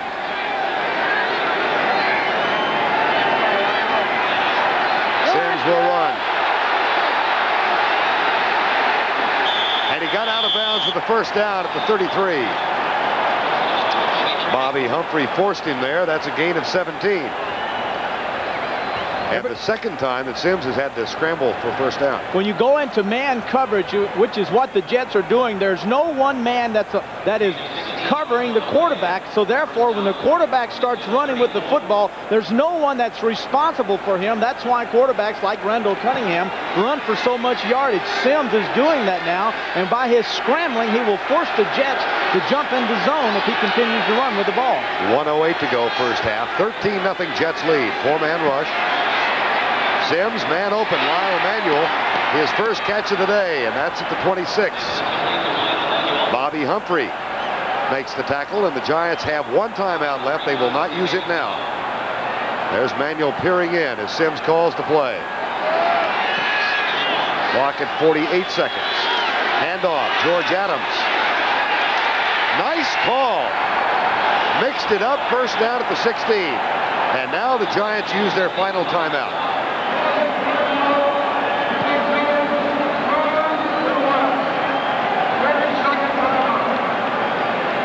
That was smart play calling and smart audible. Way to use the audible by a quarterback. Realized he needed to get the first down. Knew he had a timeout left. Got the audible in there. And one of the things that you'll see Sims do that a lot of quarterbacks don't do. Matter of fact, I don't know if any that do this. He will make up run audibles in the huddle. He will say, look, if I go ride 38, that's ride 38. Well, we don't have it. I know, but I'm telling you, it's ride 38. If I go 35, well, that's 35 wham. Okay, everybody got that. He will actually make up run audibles in the huddle, and then he'll go to Ron Earhart, his offensive coordinator, and say, look, I'm doing this and I'm doing that. I'm making these audibles up. And he says, hey, fine, whatever you want to do, but that's Sims for you. Terry, I'm just struck by one of those small little instances on which this game might hinge. It was 13-0. The Giants were in their end zone with a 4th and 28. They get a horrid kick that goes 66 yards and a penalty. They hold defensively, get the ball back at midfield.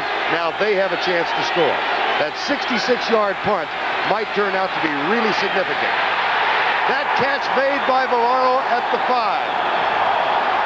No timeouts left, 30 seconds to go. Plenty of time for Sims to set his offense. If he wants to kill the clock, just take the snap and throw it down.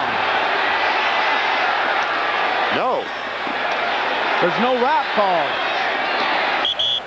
And that stops the clock with 17 seconds There to go. was no route called. Sims dropped back. He had a basic pass call a pass blocking scheme, but no routes were run by any of the receivers. They thought that he was going to take the ball and throw it to the ground and kill the clock, which is what I would have done. It makes no difference now. They cannot get a first down. They've got 4 downs to get it in the end zone.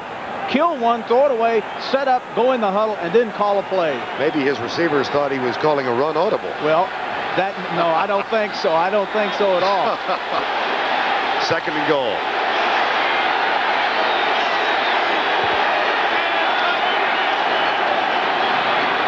Sims, incomplete. Lionel Manuel with John Booty defending. The routes the Giants want to run against the Jets is inside routes. The thing that the Giants have in their receivers is outstanding route runners. But what the Jets are doing is taking two defenders and going in and out, putting one on the outside shoulder and one on the inside shoulder. And now it's very hard to go inside and outside. But the way to throw the football down here against Bud Carson is to throw hooks. 3rd and goal.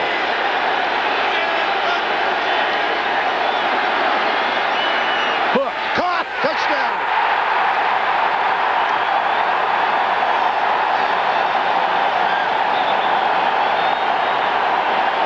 Stephen Baker.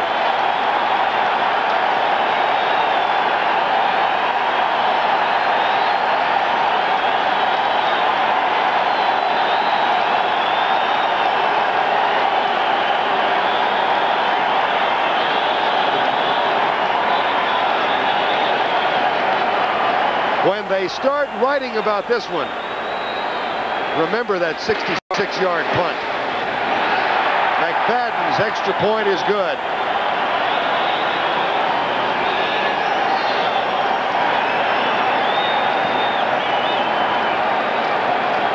Watch Baker run the hook.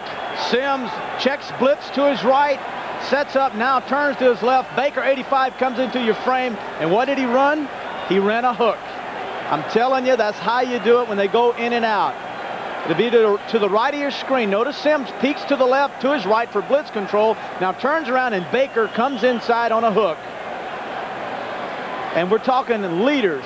And if you want to watch a guy that loves to win, that hates to lose, there he is right there. You got to like that. 19th touchdown toss of the year for Phil Sims. And Baker gets his 6th TD grab. And with 2 minutes to go in the first half, the Jets were leading 13-0 and appeared to be on the verge of getting the ball near midfield. That's right. If they could have scored on that one drive, they would have had a 20-0 lead, which would have forced these Giants in the second half, Verne, to have to play catch-up, and you would do that throwing the football. 10 seconds to go in this half.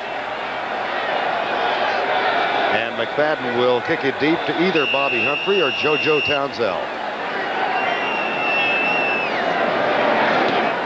Squib kick. Nu'ufaola. And he is cut down by George Adams at the 29-yard line. 6 seconds to go in the first half. Nu'ufaola almost tripped, and had he tripped and fallen down, the Giants would have been right there to recover that ball.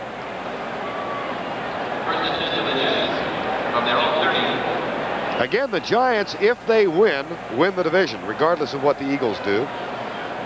If the Giants lose and the Eagles win in Dallas, then Bill Parcells' team can only get in as a wild card. So how big was the touchdown just before halftime? That's the end of the first half with our score. The New York Jets 13 and the New York Giants 7.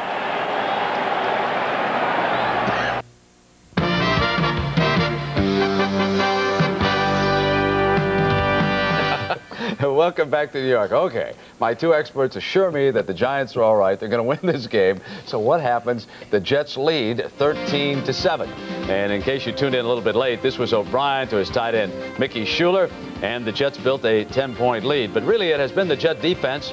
They've been all over Phil Sims. They had 6 sacks, and that was Marty Lyons against Bill Parcells' offense. But how about the largely ignored Wesley Walker this season? 49 yards, and that set up still another field goal. And then with the final seconds ticking away, this was a key touchdown here because it really keeps the Giants in it. Yeah, the fact they were totally dominated in the first half. That last drive they went on and came back and got a score when they needed it. But they've had some problems in the first half, friends. You can really put your fingers on. First of all, Jim Burt, the starting nose tackle, is out. Hurt his foot in practice Thursday. He's not playing today. And Perry Williams, their starting right cornerback, was hurt earlier in the game, and he's out. And the Jets are kind of picking on that secondary back there. And they've been picking on the offensive line. They've been getting to Phil Simms also. But don't worry, there's 30 more minutes. All right, Philadelphia and Dallas, of course, this game, all of you are aware of the importance that if the Giants lose and the Eagles win, they capture a division title. The Giants can still get in if they lose and the Eagles win, and that would simply be if the Rams lose tonight to the 49ers, the Giants would be a wild card. You might want to keep that in mind. Now, this is Herschel Walker pounding in from a yard out, and Dallas led it 7-0. Buddy Ryan's offense came back. The Rocket Man, the Rocket Man to his favorite target this year, the rookie tight end from Oklahoma, Keith Jackson, latches on to this one, a 12-yard touchdown to get the Eagles on the board. Now, over in the AFC, Irv, it is simple for Cleveland this afternoon. They must win, and if they do, they would host Houston again next week in the AFC wildcard game, but it's not going to be easy. Don Strock cannot move the offense. It's a nasty day in Cleveland. He has thrown 3 interceptions, one of which was returned for a touchdown.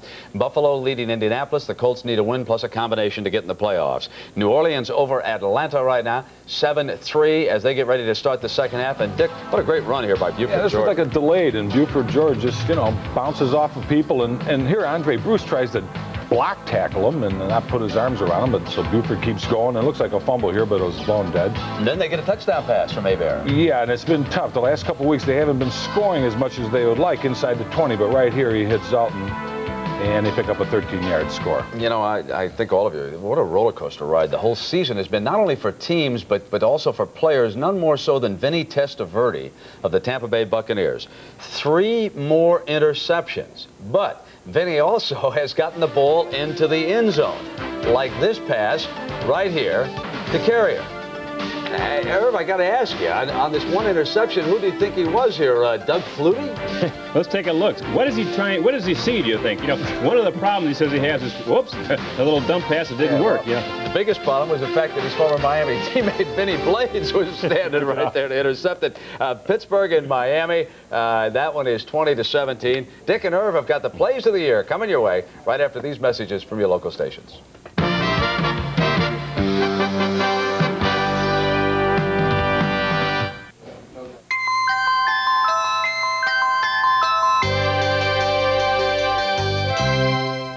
Welcome back. It was William Shakespeare who wrote long ago that the play is the thing, but even the bard might have found himself at a loss for words over some of our NFL Today plays of the year. Dick and Irv have compiled the highlights and lowlights of this 1988 season. As the close of another regular season shoots down upon us today, it's time to take a closer look at football's version of the good, the bad, and yes, the ugly. At times there was foul play, especially for those who took the big hits. And for those who mishit, the field was no place for the timid, but then again, neither were the sidelines. Even the zebras had a hard time earning their stripes, and drastic measures were needed to cool off those who were hot under the collar. Welcome to the NFL Today Plays of the Year. One nomination for Best Run goes to the 49ers All-Pro, Roger Craig. What a run by Roger Craig. You'll never see a better one than that. Well, maybe. But how about this scamper by Craig's teammate, Steve Young? He runs, gets away again, goes to the 40, gets away again, to the 35, cuts back at the 30, to the 20, the 10, he dives, touchdown 49ers. Woo. The catch of the year was turned in by the Eagles' Mike Quick. But at what cost? Quick, who was normally nimble, landed wrong and broke his leg. Obviously, the best defensive play was turned in by a linebacker. Watch George Jameson of the Lions do it all on this play. The Special Teams Award goes to the Houston Oilers, who tied an NFL record with 5 block punts in one season. And in the razzle-dazzle department, a big play for America's favorite midget, Doug Flutie, who turned a football into a hot potato. It's never over till it's over, says Lars Tate, who flipped out when he realized that he could go untouched for the touchdown. Now, I know football is simple, but Bart Oakes had to remind Phil Simms where to line up. But in San Diego, it doesn't matter. They'll tell you to take a hike no matter where you are. Say, Dick, I never saw a dancing bear who wore number 51. Have you? Yep. But we did see Henry Eller turn head over heels. The man with the happiest feet is Bengal rookie Albert Woods, who knocked over some veteran Turks to get in line for his icky shuffle. The best dramatic performance by a coach goes to Jerry Glanville, who found out evidently that this official took the tickets he had left for Elvis. The NFC East dominated the headset toss. Bill Parcells of the Giants and Buddy Ryan of the Eagles share top honors.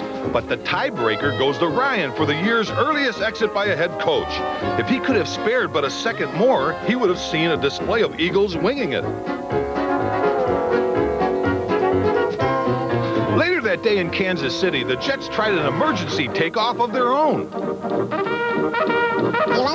he zigzags, he laterals to Griggs, and Griggs laterals off on the near side to Churchill. Townsell at the 40. Townsell laterals in back of him to the big tight end at the 50. He laterals back to another player. He laterals back to Stone. Stone laterals back at the 40. That player laterals back. It's bouncing around. Picked up by Paola. He laterals back to another player who throws it to a linebacker at the 10. That linebacker runs to the 20. He pitches off on the near side to a tight end who throws it behind his back. It is safe to say the game is over.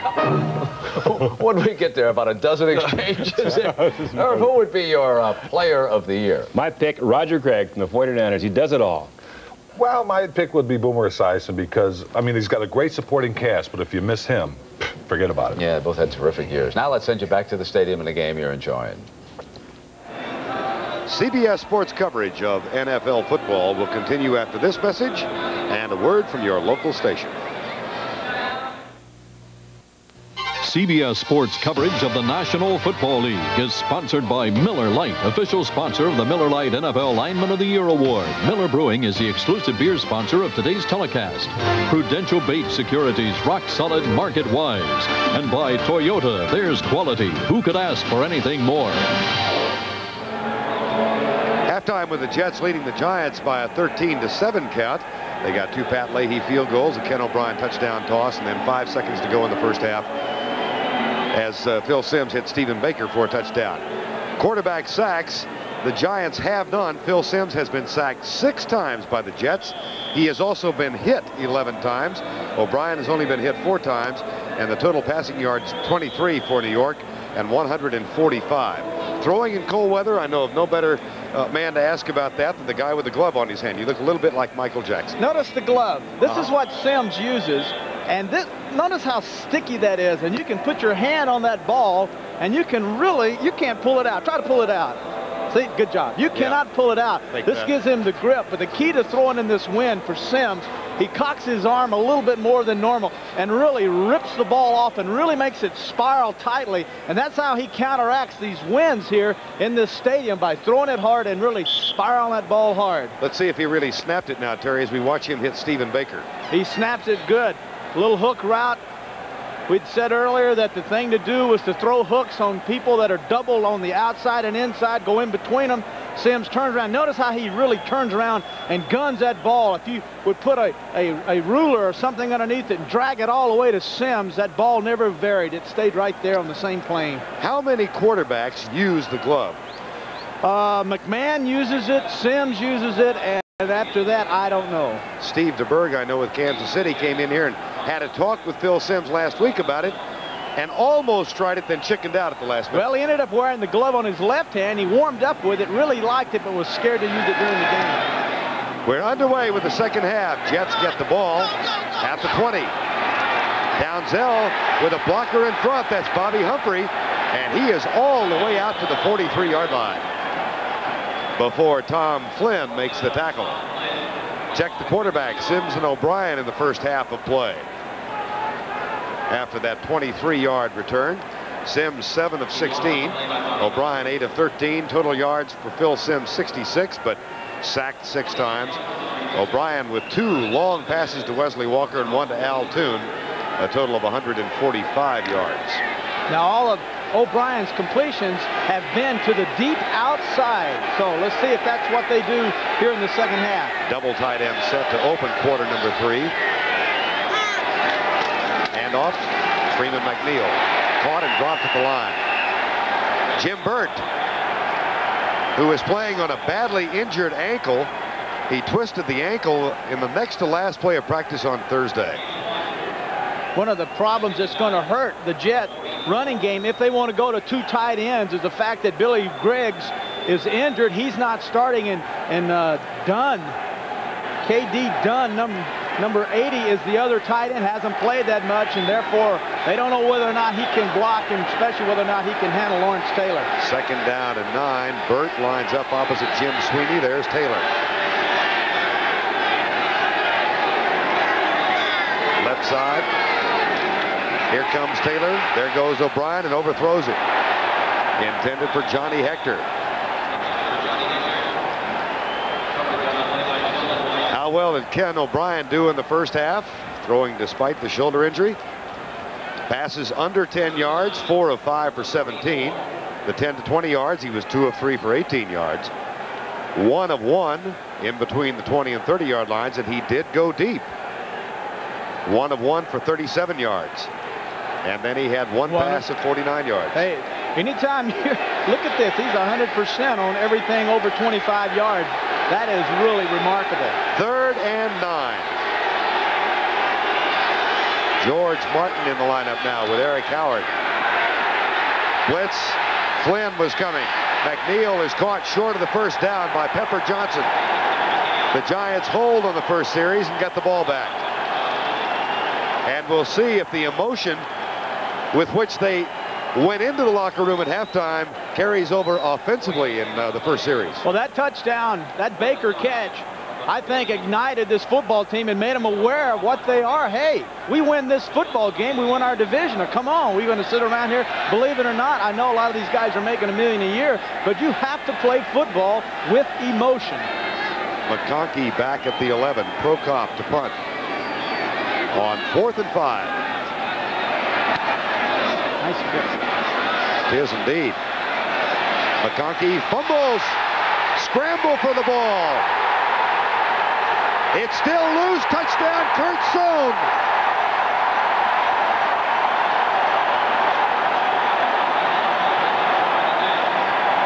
Or will it be down at the 5?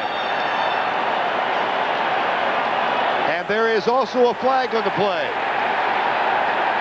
Back at the 36. Kurt Sohn, who has announced this is his last game. He's 31 years old. Marty Lyons was giving a holding call against the Giants. That was what Marty Lyons would do. I'm not going to believe a player in this situation. I'm going to wait for the ref. Gordon McCarter talking with Dick Creed, the side judge.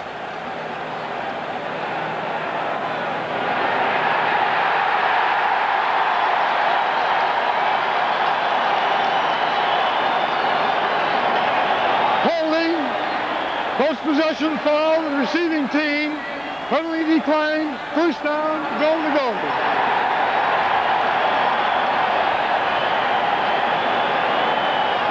Can't advance a muff. Can't advance a muff. Bill Parcells, when evaluating these Jets, comparing him to his team, said that they are far superior in the special teams play. That wasn't a muff.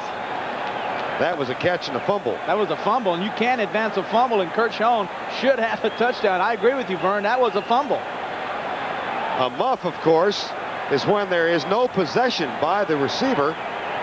And in that case, I think they might be looking at this again. They are indeed. Oh, I think they have to. The rule says you can't advance a muff, but that was a fumble and a recovery by the Jets. Here is Phil McConkey. Now, did he have possession or did he muff it? That's no muff. That's possession. Now, there is the fumble. That's a controlled ball. Now that's a fumble, and you can't advance a fumble. See, all they're looking for is control of the football. And it appears McConkey has control of the football, and then when he cuts back, the ball slips out of his hands. Therefore, that's a fumble. Replay official today is Chuck Heberling. Jets will have it. It's just a matter of whether or not they've got it at the 7 or a touchdown.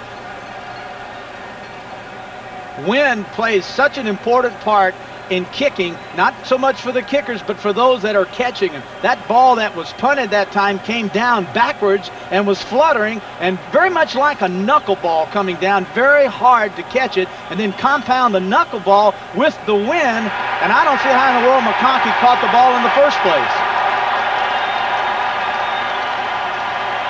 I believe they're going to give him a touchdown, Verne.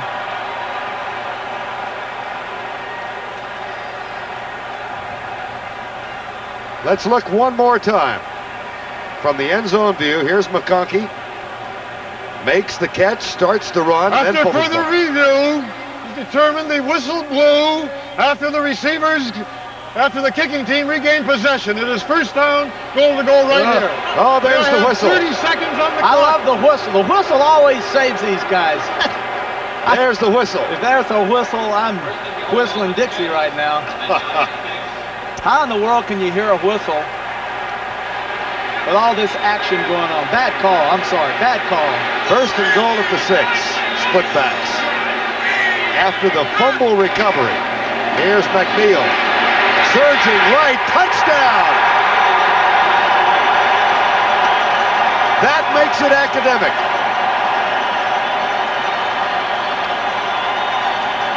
And increases Bill Parcells' problems.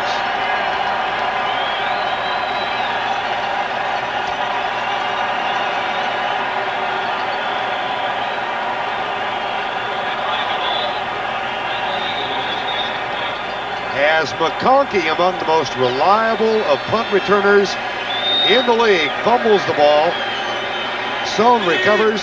McNeil scores. And Leahy has the extra point. Limp through after it was deflected. It just might be a jet day.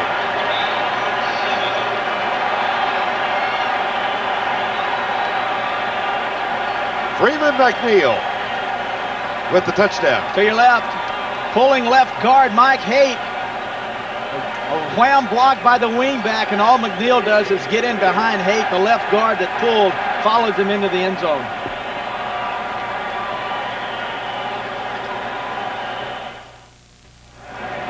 We are just across the Hudson River in New Jersey from downtown Manhattan, the skyline of which you see in the background. 20-7, the Jets lead by 13 once again with 1:59 gone in this quarter. Wayne Haddix grabs it at the 4. And he is down at the 20. Of course, the Giants keeping their eyes not only on this one, but what's happening in Dallas, where the Philadelphia Eagles are playing the Cowboys. Here's Brent Musburger. Well, Verne, the Giants are going to have to do it themselves. They cannot rely on the Dallas Cowboys. Randall Cunningham lobs one. Mike Quick's got it for a touchdown. It's a 10-point Eagle lead. Third quarter now, so pressure on the Giants. Back to Verne. All right, Brandon, of course, if the Eagles win and the Giants lose, Philadelphia wins the NFC East. And Nu'u Fa'aola, special teams star of the New York Jets, is down on the ground at the 20-yard line. Running back from Hawaii. And in the background, you heard the Jet fans who are here among the 76,000 respond to the public address announcement of the Eagle-Dallas score. This is Fa'aola, who was injured earlier this season on a kickoff. That time it was a neck injury. This one apparently a leg injury, and he will receive assistance as he goes to the sideline. New Orleans now leads by only 1, and they need help. And Houston over Cleveland. Houston already a wild card team, but they can knock Cleveland out of the picture today. 16-7, and Buffalo leads Indianapolis. Fascinating how many combinations still exist for playoff berths. One of them here. 20-7. Joe Morris hit by Kyle Clifton at the 24.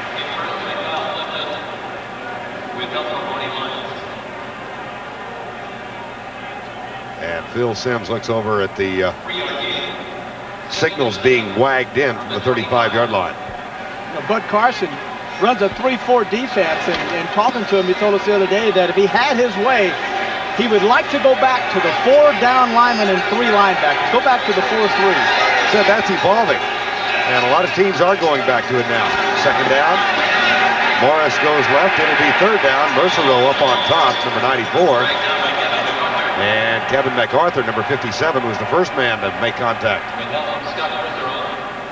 Yeah, that 4-3, you got to have a great middle linebacker. And in the 3-4, you have 4 linebackers, and you have the pursuit. These guys are big coming out of college. They're more geared toward a 3-4, playing the odd man fronts in college. So it's very hard to get a specialized end out of college now to rush the passer. Most of your rushers out of college are coming to the pro ball, turn into linebackers. Third and 4. Blitz threatened. They're coming. Miano, the safety, going deep for Manuel. Incomplete. He was covered well by John Booty. Fourth down. And that wind blew that football out of Manuel's hands. Sims unloaded that football and had it to the outside, and the longer the pass went, the further to the inside it came. Notice that Manuel is going back to the inside to catch the pass, but when Sims turned it loose, it was to the outside. The punt by Buford, high. Townsell at the 34. Circles back and is knocked backwards at the 30-yard line. Tom Flynn with a tackle. Jets lead it 20-7, 11:21 to go, third quarter. Card battle, because when you look for the NFC playoffs, there's only one place you'll find them: CBS Sports. Giant Stadium, East Rutherford, New Jersey, where the New York Jets, the home team today, lead the Giants by a count of 20-7, and the moon has come out. We've got 11:21 to go, third quarter of play. If the Giants can come back and win, they win the division. If they lose and the Eagles win, they have to get in as a wild card, and they need some help. Pressure coming on O'Brien, goes deep, bobbled and dropped. Wayne Haddix had it. Intended for 2. That ball came downfield sideways. Little play action, not much of a play action, really fooled no one.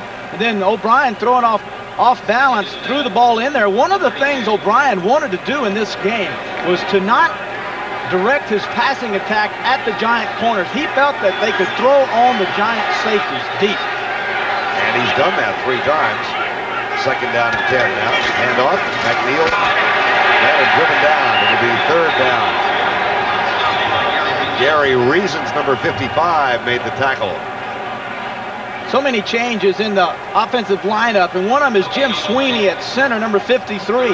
He started and played at left tackle for many years and just was moved to center this year. And one of the reasons is he loves Mike Webster. He said, I admire him, I watch him, I have my picture taken with him, I have it framed. The only difference between me and Webster is that Webster puts the nose tackle on his back and helps him up. Me, I don't help him up. He was going against Jim Byrd. He's not now. It's Eric Howard. Here's O'Brien back. That was forward motion. And an incomplete pass. Gordon McCarter immediately ruled that O'Brien was throwing the ball. And Lawrence Taylor got there. It'll be fourth down. Taylor will come around to the outside. Notice Criswell turns him loose, and the guard, Haight, has to pick up Taylor. That time the tackle down inside, a stunt, and now Haight has to pick up the outside rusher, which was Taylor. He wasn't quick enough. Taylor almost got the sack. Joe Prokop for the 4th time. And McConkey, who fumbled the last one, waits at the 23. And the winds swirl. Fine punt. But McConkey with a chance for the return. Not for much. Marion Barber was downfield to make the tackle. And Bavaro gets into a conversation for the 2nd time this month.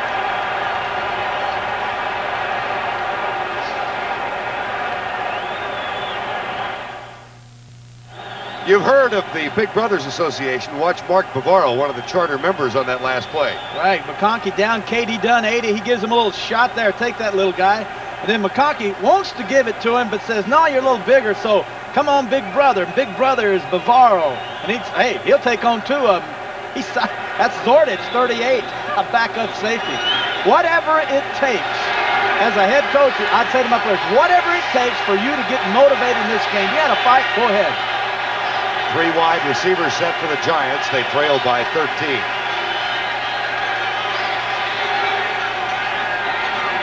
Five-man rush. Sims deep across the middle for Bavaro, incomplete. Bill Sims, 7 of 18 now for only 66 yards.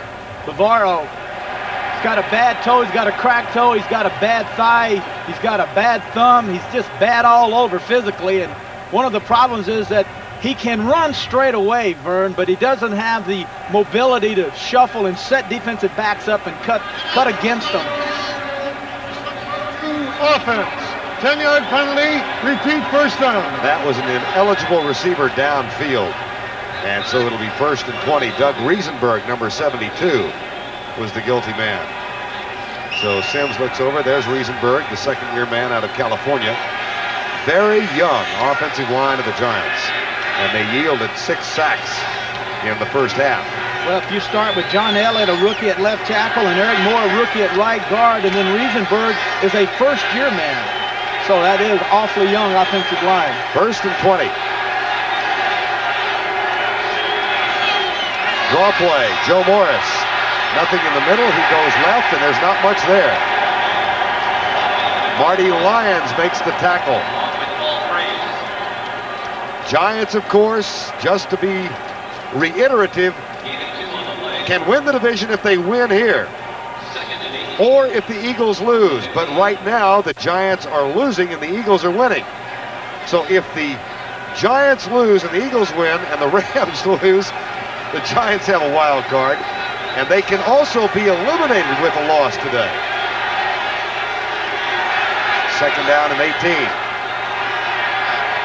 Down the middle for Bavaro. 1st down at the 36.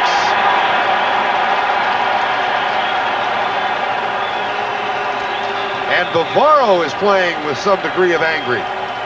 It's a mismatch. He's got a linebacker. Ken Rose, 92, has Bavaro. Notice Bavaro pushes with the right arm, pushes with the left arm, and now in the trailing position is the linebacker. Actually, that's good coverage, but Sims, smart as he is, throws the ball back to the middle, leads Bavaro inside for the completion. Gain of 19, play fake. And a handoff instead to Joe Morris. He's out to the 40-yard line. Clock shows 8:59 to go, 3rd quarter. If you joined us late, the Jets jumped off to a 10-0 lead. The Giants scored just before halftime to make it 13-7 at the half, as the Jets actually led by 13. And then early in this quarter, Phil McConkey fumbled, Kurt Sohn recovered, McNeil scored from 6, and it's 20-7 Jets. 2nd and 5. Fumble! Giants get it back. Riesenberg recovers. This Jet defense is a gambling-type defense. Not that big. Really haven't been that good. Let's just say it like it is. Have no one that can rush the passer. Marty Lyons is probably that. And, of course, the outside man, they thought that Gordon would be their pass rusher, but it's turned out to be MacArthur. But it's a real scrappy defense with a lot of fronts and a lot of blitzing by their linebackers. 3rd and 5. And Phil Sims changes the play.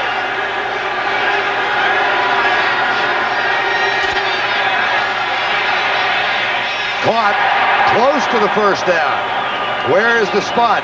Ingram makes the grab, and he does so at the 46-yard line. That would tell me something, because as a veteran quarterback, Sim knows that when he goes 4 wide receivers, the man that's getting single coverage is Ingram. They don't respect Ingram like they do the others. Officially call it the 47. Man, I'd spread them out. I'd go 4 wide receivers right now, and I'd throw that baby all the way down the field. Now that I have a fix on what they're doing, I'd have myself a grand old time. Won't be a 4 wide receiver set on 1st down. See if Sims is throwing. Yes. Play action. Ducks under a tackle, and then he's dropped. Troy Benson this time, and that is the 7th sack by the Jet defense today. another linebacker blitz. You won't see this that often. Very seldom will you ever see inside linebackers come as often as these Jets. And 54 is Vincent. He's a left inside linebacker and straight up the middle. And every time they sell out their linebackers in the middle, what they're telling the Giants is, we think you're going to run the football, and we're blitzing to stop the run. 2nd down and 17. Those 7 sacks, a season high by the Jet defense in a single game. Manuel in motion. Sims across the middle, incomplete. Manuel dropped it. And Phil Sims is now 9 of 20 with a 3rd and 17. As a key for quarterbacks, when a quarterback plays the game, he always wants to know one of 2 things. Is the coverage man coverage? Is the coverage zone coverage? And the key on these Jets is this. If the quarterbacks turn themselves inside at the snap of the ball, then Sims knows it's man. If they turn outside, then Sims knows it's zone. And boy, that is a big key, a big help for a quarterback when it comes to passing the football. 3rd and 17. Blitz. Sims steps up and has to run. And will not get the first down. He's dropped at the Jet 47 by Bobby Humphrey. Flag down. Gordon McCarter stood there and threw it. And it looks like he's throwing it on Bart Oates, the center, who evidently gave the ref a little jaw in there.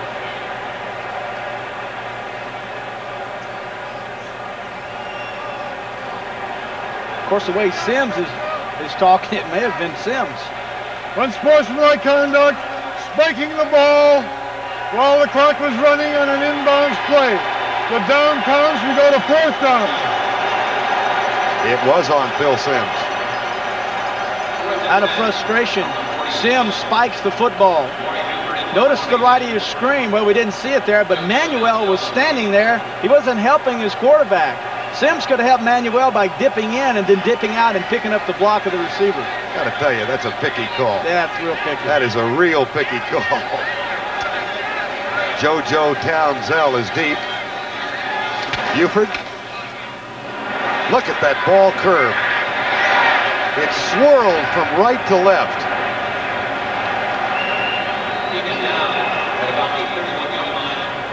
That's a 22-yard punt, and the Jets get it back.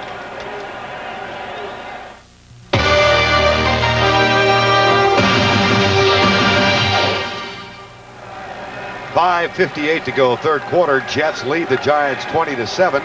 Jets trying to have a winning record here in 1988 and win in December for the 2nd time since 1985. And of course, for Bill Parcells, a victory today cinches the division.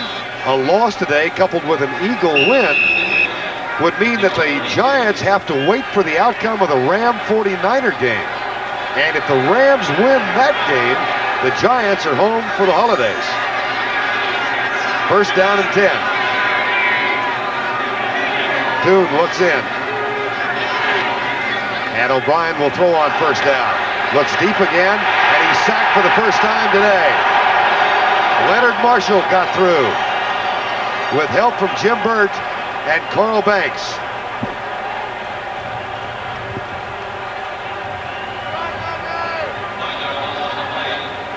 Number 70 on the side was Lawrence Taylor. You can notice that Criswell spent a lot of time trying to help out on Marshall, then picked up Burt on a stunt. Marshall, big, strong guy, gets down inside, and these Giants, who are outstanding at sacking the quarterback coming into this game, leading the National Football League in sacks. 2nd down and 19. There's Marshall. Side by side with Eric Dorsey and Jim Burt. The handoff, McNeil coming left. Ducks under a tackle and then is stopped by Terry Kennard, number 43.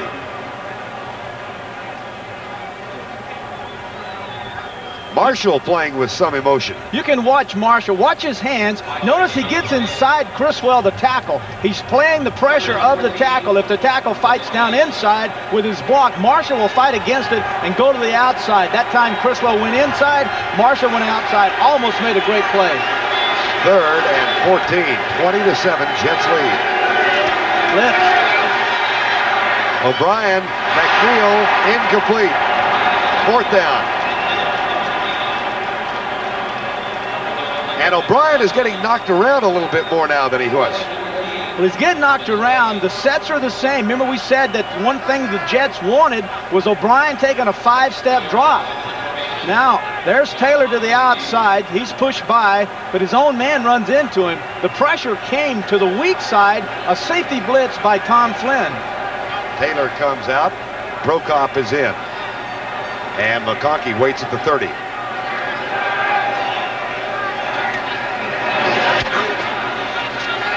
Another fine punt. McConkey at the 23.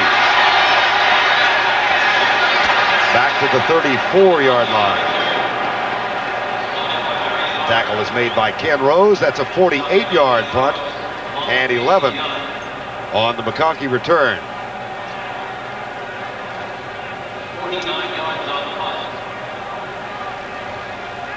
Great day of sports action on Christmas Day, beginning with the CBS Sports Sunday Special Edition Winterfest, a celebration of winter sports. And then it's the NBA on CBS as the Lakers take on the Utah Jazz. That's Christmas Day, beginning at 2 o'clock. 1st and 10 at the 33. Carthen in motion. 4-man rush by the Jets. Gordon coming from the outside. Morris with the pass to the 39-yard line. Kyle Clifton with the tackle. Anytime you see a running back for the Giants catch a pass, they are not the primary receiver. They are second or sometimes, most of the time, third receivers. Sims only throws to his backs when no one else is open downfield. Bud Carson said, we want to make them beat us by throwing to the wideouts. We're going to stop the run. They've done a pretty effective job, but that time Morris does get the 1st down after the 44. Alex Gordon with the tackle. 3:53 remaining in the ball game. Can you imagine? End of 3rd quarter. Excuse me. Can you imagine, Verne, how frustrating it must be for linebackers when they have a back like Morris who stretches you way out to the right? If you go after, if you commit, then he cuts back on you and he has the advantage. So you're forced to stay home and stay in your area. And if you do that, a lot of times when he cuts back, he still gets 5 or 6 yards. 1st and 10. 3:28 to go, 3rd quarter. Sims has to hurry to get rid of it. More pressure from Marty Lyons. Lyons having a few words with John Elliott. John Elliott, let me explain one thing. One of the mismatches in this game is this man, 93, against this man, 76. Elliott is a rookie, but his natural position is right tackle. He is now playing at left tackle, and it has to change his stance from a right-handed stance to a left-handed stance. And he admits that the hardest thing is picking up the games. I have to sit and wait and watch, and therefore Lyons has the advantage. 2nd down and 10. Draw play. Otis Anderson up the middle to the 50, where it will be 3rd and 5 after the Rich Miano tackle. As complicated as professional football is, when we asked Ron Earhart how many running plays do they have for this game, I sat there with my calculator and we all were waiting for some superlatives, and we found out, get this, 5. We got 5 running plays. National Football League, they got 5 running plays. In Pittsburgh, we had about 75.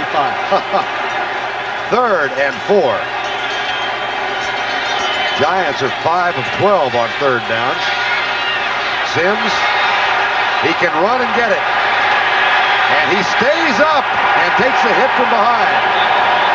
And hands the ball to Gordon McCarter. Sims sent a message. Sims was sending a message to his team saying, look, I'm not playing quarterback today. I'm playing leader. You guys follow what I'm going to do, but I'm not going down. I'm getting yardage. And if everybody will give this kind of effort, we're going to win this football game. This is frustration. This is leadership. And look at him now. Right now, he would like to go down, but out comes the stiff arm, down, takes on the hit, slides down to the 31. That is a gain of 17, and Sims has 58 on the ground. Play action on 1st down. Deep for Bavaro, caught. Great catch. And a wrestling match for the ball. And the Jets claiming they came up with it. but no such claim, no such case.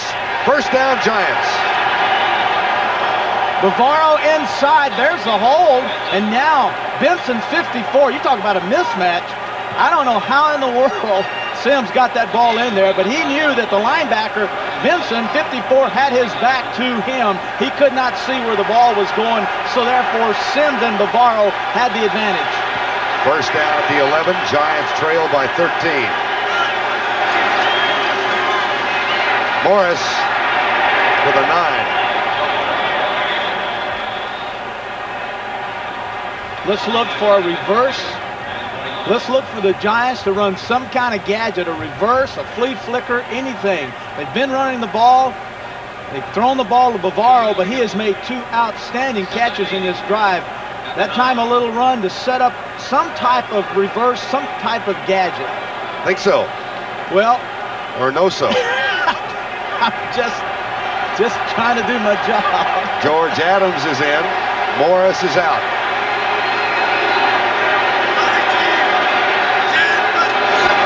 Play fake. There's a fake reverse, and Baker goes left. Baker's open in the end zone. Caught, touchdown!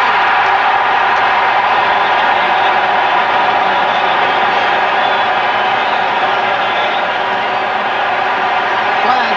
There's a flag down.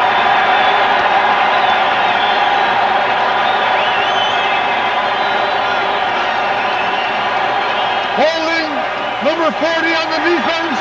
Couldn't decline. Touchdown.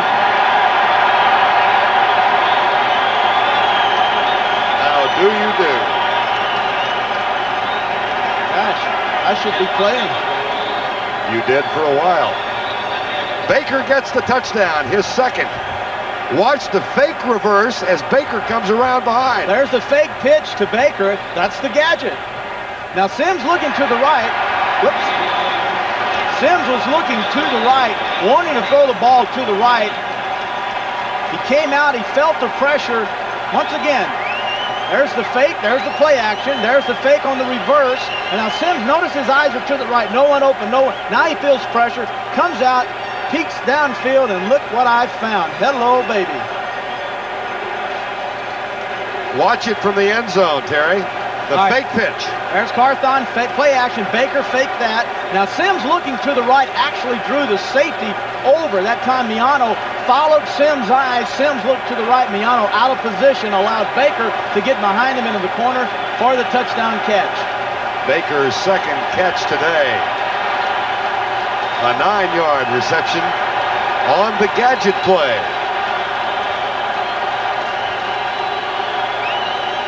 And it's 20-14. There might be a head coaching job somewhere for me. You'd have to take a pay cut. 20 seconds to go, third quarter. I could live on 40,000. And McFadden will kick it off. Bobby Humphrey, JoJo Townsell are deep. It was the holding call on Humphrey that was negated. Again, if the Giants win, they win the division. Squib kick in the wind, taken by Barber at the 25. And he's out to the 35-yard line. Next Saturday, CBS Sports travels to El Paso, Texas for the 53rd annual Sun Bowl as the 20th-ranked Alabama Crimson Tide battle the cadets from Army. That's next Saturday on CBS Sports, and it starts at noon Eastern Time. We've got 13 seconds to go, third quarter. Jets first and 10 at the 35-yard line. And the Giants, inspired by Phil Sims, come back and score on a gadget play to Stephen Baker. Taylor blitzing.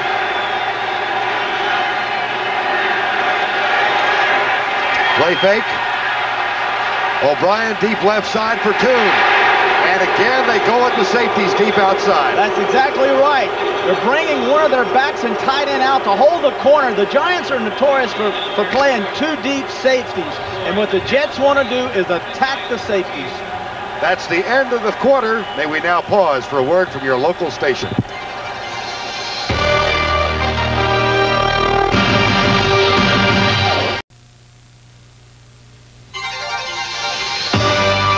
CBS Sports coverage of the National Football League is sponsored by Levi's 505 and 506 jeans.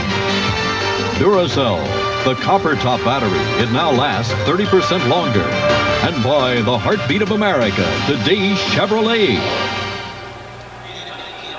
From Giant Stadium in East Rutherford, New Jersey, we begin quarter number 4 with a playoff spot up for grabs for the New York Giants, who trail the Jets 20-14.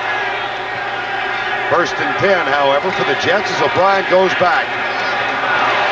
Almost picked off by Sheldon White. That looked like some confusion. That pass by O'Brien was way over the head of the short guy and way underneath, too, on the outside. So, you know, we were talking earlier that we have to keep an eye on O'Brien's shoulder. You know, he's been coming off the bench and playing about a half and playing extremely well. But now this is a full game for him. First game, I guess, to start in, what, 4 weeks? Right. So that pass, the last couple of passes actually have not been that sharp. Second down and 10 from the 46. Into the flat for Roger Vick. Banker comes over to help, and then Sweeney. And Vick is down at the 43-yard line. Eric Dorsey with a tackle, and that'll bring up third down. Remember I said earlier in the telecast that we're going to see a screen. Watch for the screen. If the screen is covered, then you'll see O'Brien go deep in the corner to one of the wide receivers. This case would have been Toon. Well, there it was again. It's a screen option. And the screen was set up. The linebackers went deep that time. And so O'Brien dumped it off to his back, and he had a guard in the center out front pulling for the screen. 3rd and 7 from the Giant 43. Giants haven't blitzed all that much, and they're coming this time. Flags are down all over the place. O'Brien is as well, but will the play stand? Oh, that's a great blitz, and one of the bad things about this penalty is that now the Giants are going to have to come up with a different blitz because the Jets know what to expect. A wasted blitz.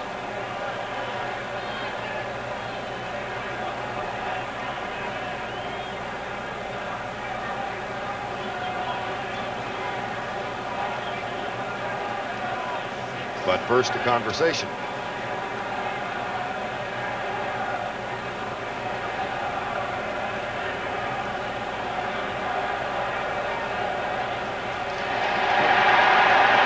Call goes against the Jets. And Bill Parcells says decline it.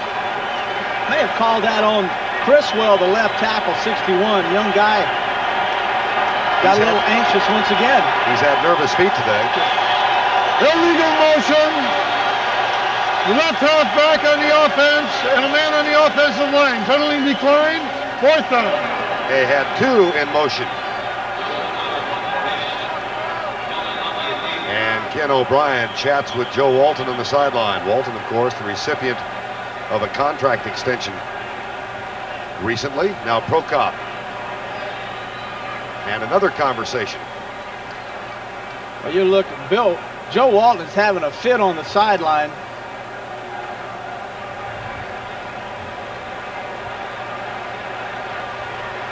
I don't know really what he's upset about, if in fact this is against his team. On the last penalty, it was actually a double foul.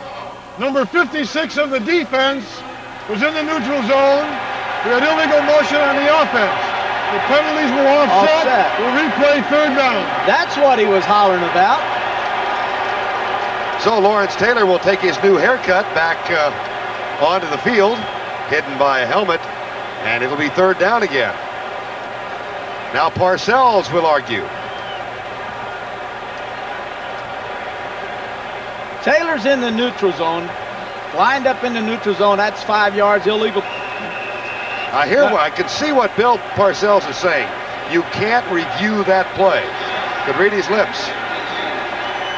I don't think they reviewed it. They just had a little umpires meeting and made this decision on their own. 3rd down, and the blitz coming again. Oh! Quarterback keeper.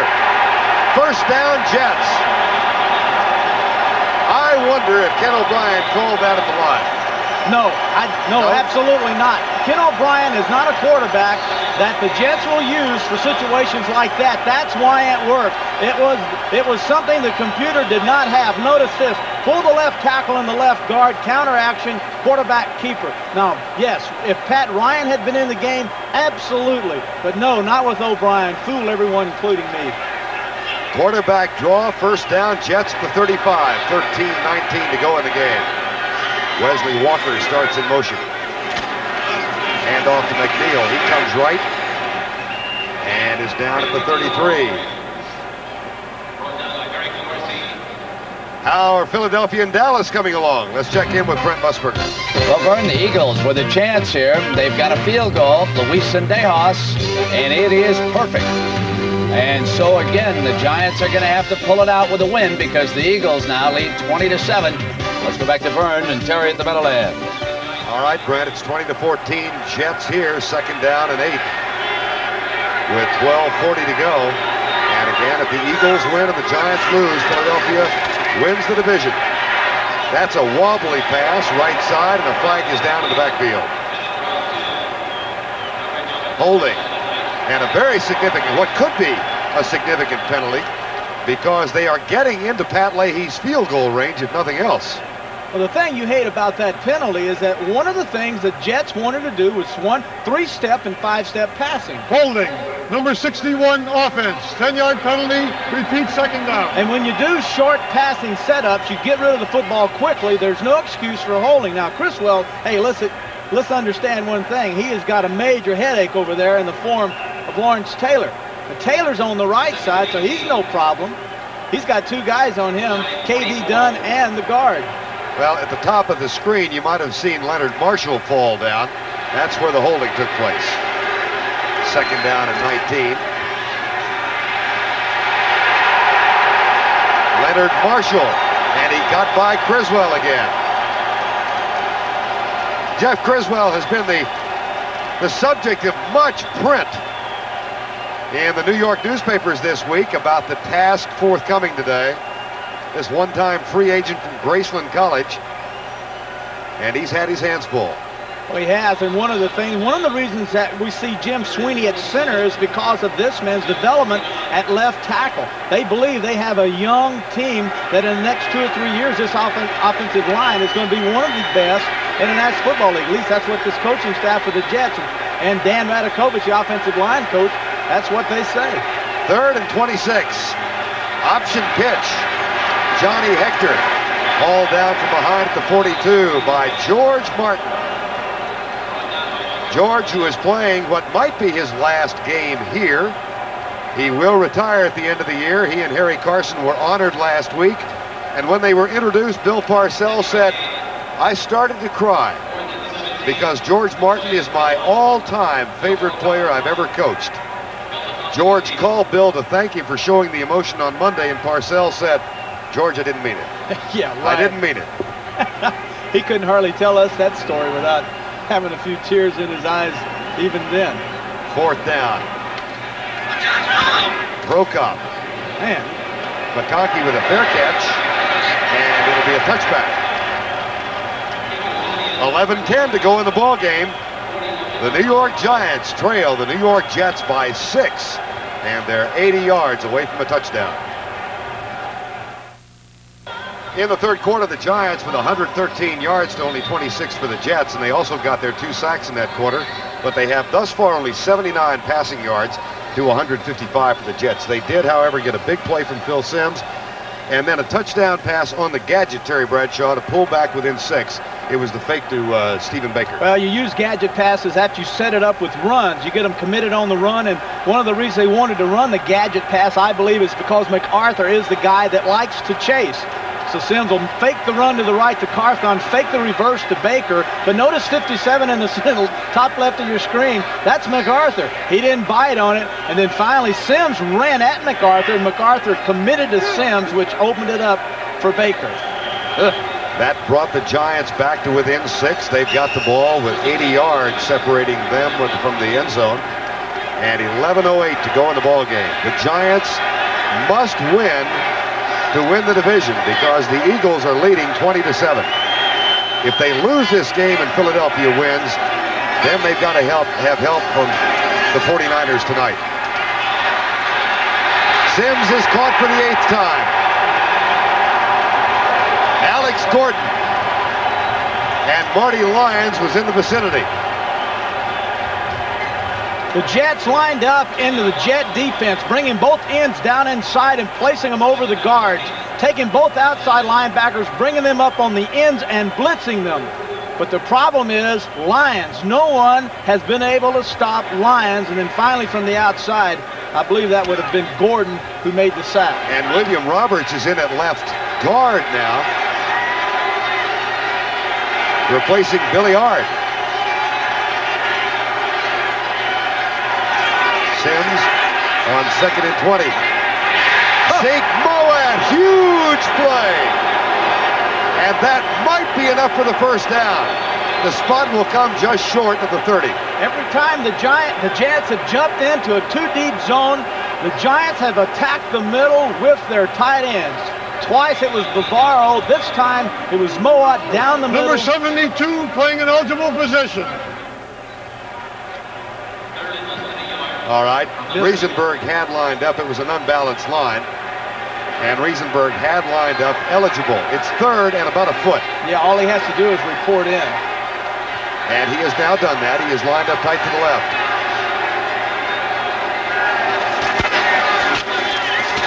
Oh, no!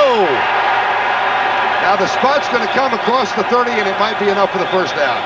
Well, that's all the Giants need. Just get the ball over the 30. Bobby Humphrey argues. Bill Parcells somewhat passively looks on. Watch for this. Next time the Giants are in a 3rd and short situation, look for Sims to come out, play action, and go deep. Safeties are up so tight now, it would be very easy for either one of the tight ends to beat them deep. Giants overcome a 2nd and 20 with a first down at the 31. Play fake.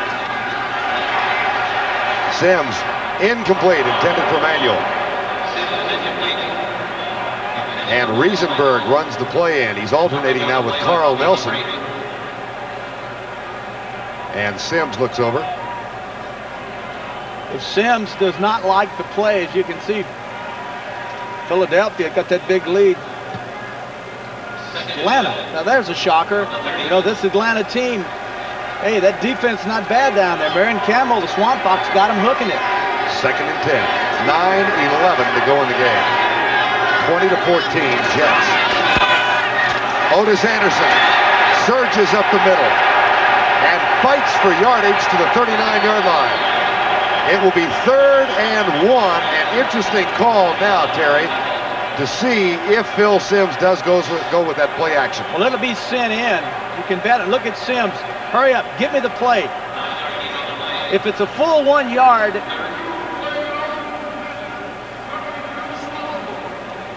there's the signals being wagged in. If it's a full 1 yard, I'm going to say, no, look, it's about a foot here. I would think that they would do it, but they're running the ball, and I got to believe Bill Parcells called this play, and if he did, it's a run. 3rd and a foot. Toss to Anderson. They go outside. First down.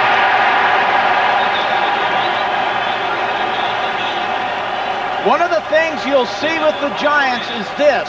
If their defense is playing good, solid defense, Parcells will want to keep the football on the ground. He will not gamble. He will take over the play calling and run this football. First down and 10. Taylor pacing. 7:50 to go in the game. It's 20-14 Jets. Play fake. A lot of time for Sims. Deep, man open. Over the shoulder grab, Manuel. And he's down at the 20.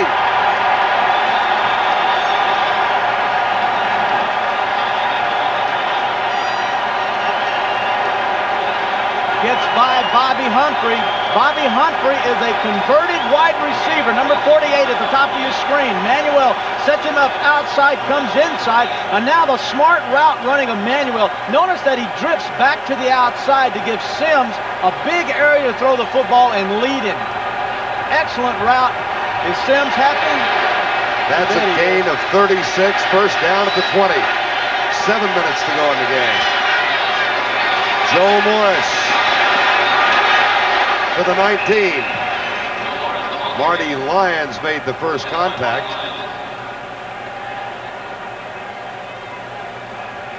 New York Giants have been invincible in this facility.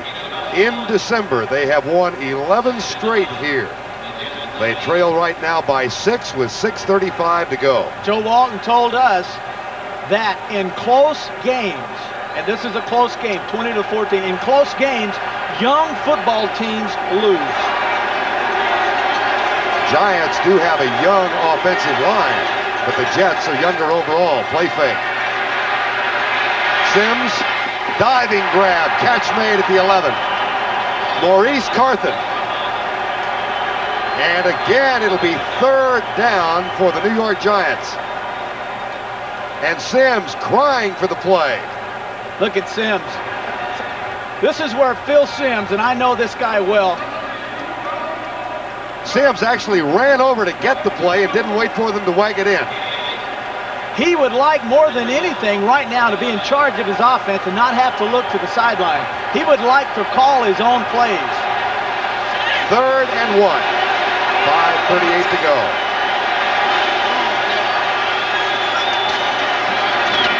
Otis Anderson. That appears to be enough.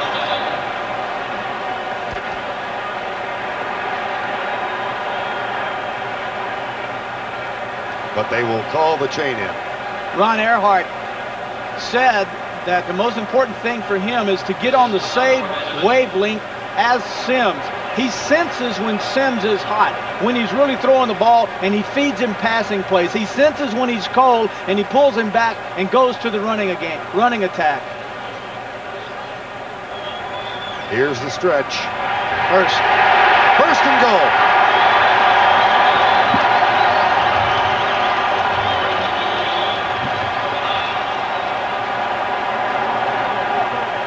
At the outset of this drive, the New York Giants faced a 2nd and 20.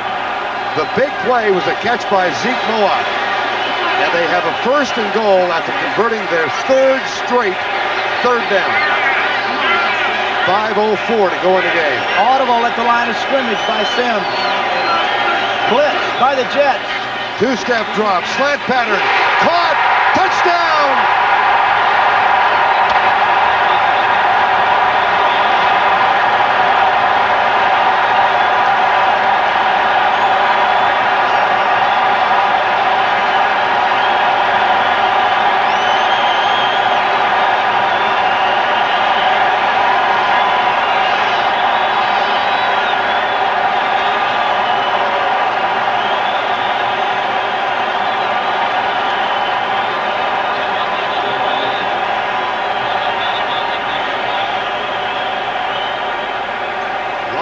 Manual from 9 yards out. We're tied, and McFadden on to try and give the Giants their first lead of the game. But the play, we are told, is being reviewed. Let's look again. A safety blitz, strong safety. Miano comes in, 36. Sims to the left, comes back to the right. Manuel in the back of the end zone. There's a catch. There's a bobble. Left foot, right foot. Yes, I think that is a touchdown. Watch it from the end zone. It's a quick slant. Boy, it's a fine throw. After review, the play stands as ruled. Touchdown. I'll tell you what saved him. He pulled that ball up to his chest right before he crossed the inbound line, or they would have reversed that touchdown. McFadden to break the tie and give the Giants the lead for the first time. Bad snap, but the kick is good. And a great job by Jeff Hostetler in getting the ball down after he had lost control. So important to have a quarterback that handles the football a lot as your man holding for extra points and field goals. Notice the low snap, fumbles it, gets it back up just in time. Even had the laces in front. Hostetler's heart skipped a beat. Giants lead. 4:54 to go after that 6-minute and 14-yard Giant drive put Joe Walton's team behind for the first time. And for the Giants, of course, a victory today, regardless of what Philadelphia does, gives them the division championship. And after falling behind 13-0, they now lead 21-20. And Walton's team has been stymied in this half offensively. Bobby Humphrey. Big hole. Out of bounds at the Giant bench, and McFadden was the man who forced him out.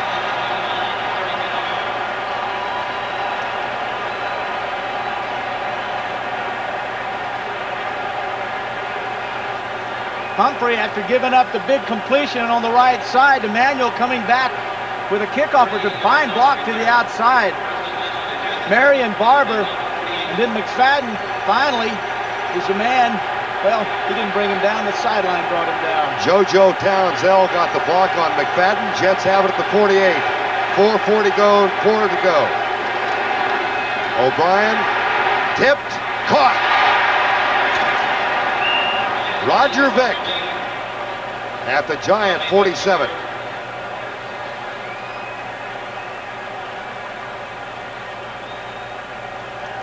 We've seen a lot of play action on first down. That's an old theory to freeze linebackers, but that time the ball was thrown low by O'Brien. Someone got their hand on it, but Vick, very much alert, reaches up, grabs the football for a 5-yard gain.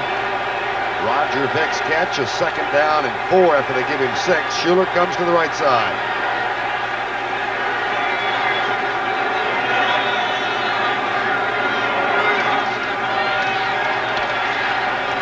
They found Vick at the 35.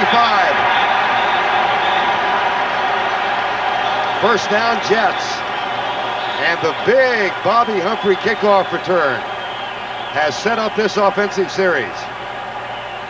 What's happened, the Giants have seen the Jets, Verne, throw on their safeties, and so now they're trying to get help with their linebackers deep, and that time they had Lawrence Taylor over the tight end to the right side. He rushed. It was very easy for them to handle. Got to back out underneath the linebackers for an easy completion and a first down. 3:20 to go in the game. 21-20 Giants. Blitz, and O'Brien goes left side. Caught by Kuhn. Nailed and dropped by Wayne Haddix at the 31.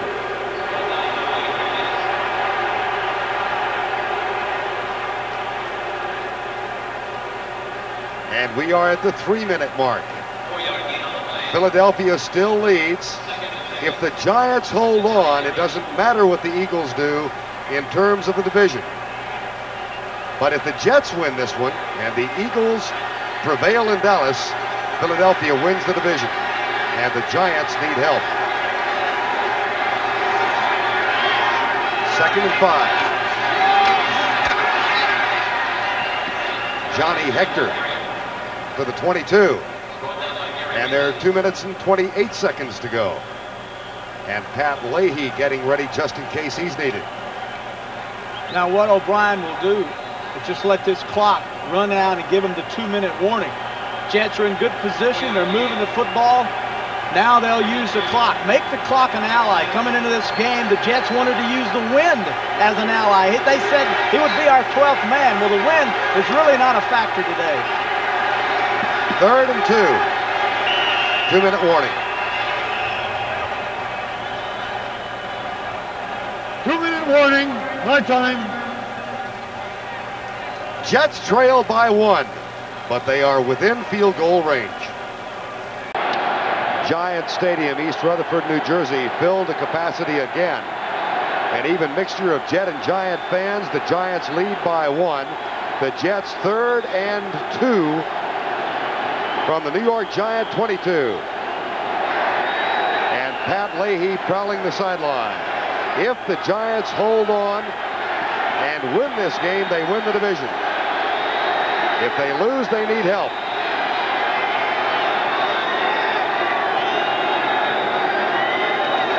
Blitz, O'Brien back, caught, Schuler, first down at the 11.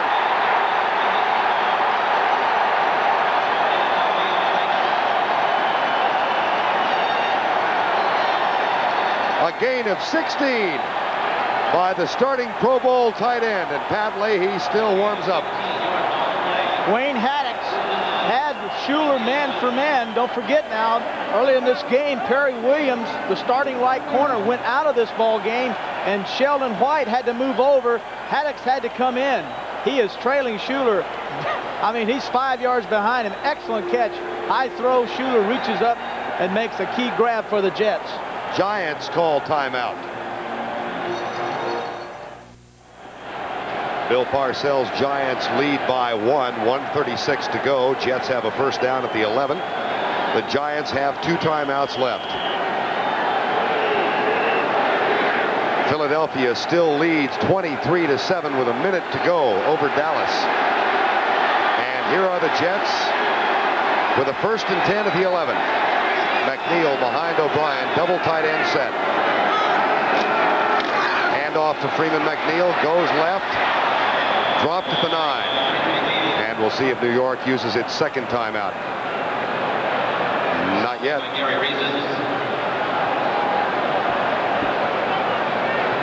Second down.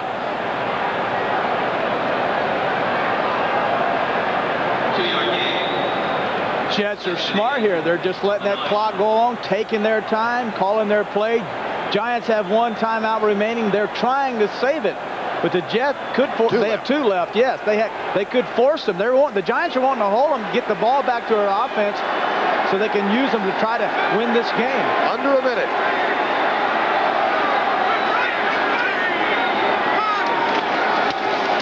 McNeil.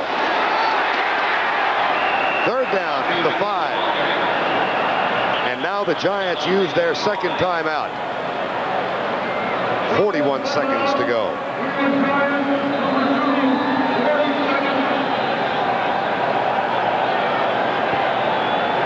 And as time has been called, don't forget tonight on CBS, 60 Minutes. Looking for another way to spend your money without leaving home?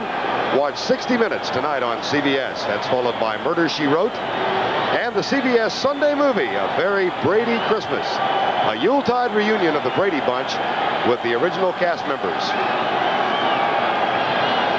41 seconds remaining, 3rd and 4 from the 5. The Giants can stop the clock one more time. And Philadelphia is on the verge of winning its game in Dallas. If the Giants lose, if Leahy gets the field goal or the Jets get a touchdown here, and the Giants lose, an Eagle win puts Philadelphia in the playoffs as the division champion, and the Giants must hope the Rams lose to the 49ers tonight. Play action, Verne? Don't think so. Do you take a shot? Sure. No play action, but a shot. Touchdown! Al Toon!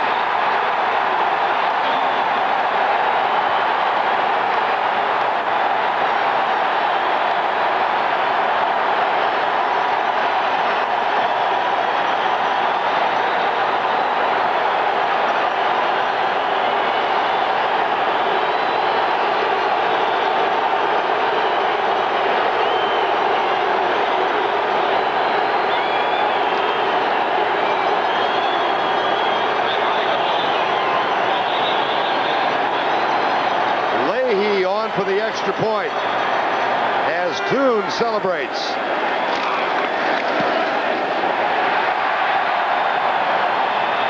It's 27-21 with 37 seconds to go.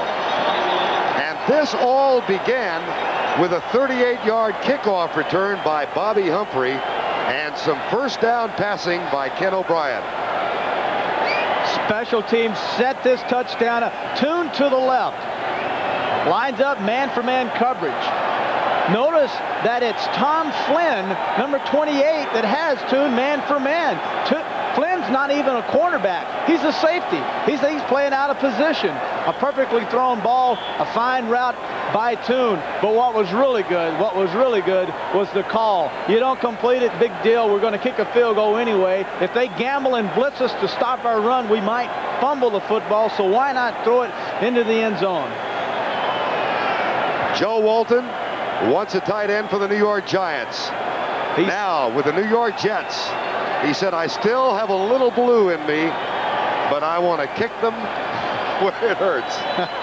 Walton also said that young football teams lose close games, and right now you would have to say he's in the driver's seat. Not a lot of emotion, but you can understand the disappointment in Parcells, thinking his team, after his offense had driven all the way down, converting 3 crucial third down completions by Sims to take the lead, and then to see his special teams once again disappointing, and then of course injuries to Perry Williams, I believe, very critical to the Giants. 37 seconds remain. Leahy's kick. Gugamos at the 13. Down at the 23. If the Jets hang on and Philadelphia wins, as they are about to do, then the Giants have to sit back and watch television tonight and hope the 49ers knock off the Rams. If that happens, then the Giants are in as a wild card.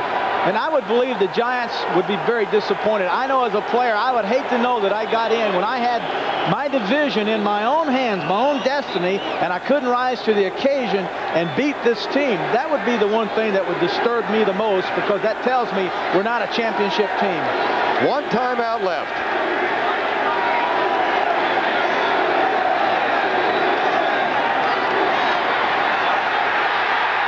Sims gets rid of it. George Adams tries to get out of bounds and does. And that stops the clock with 23 seconds to go. Now, ideally, there are 2 areas to throw the ball, Verne, and you and I have done this 1,000 times.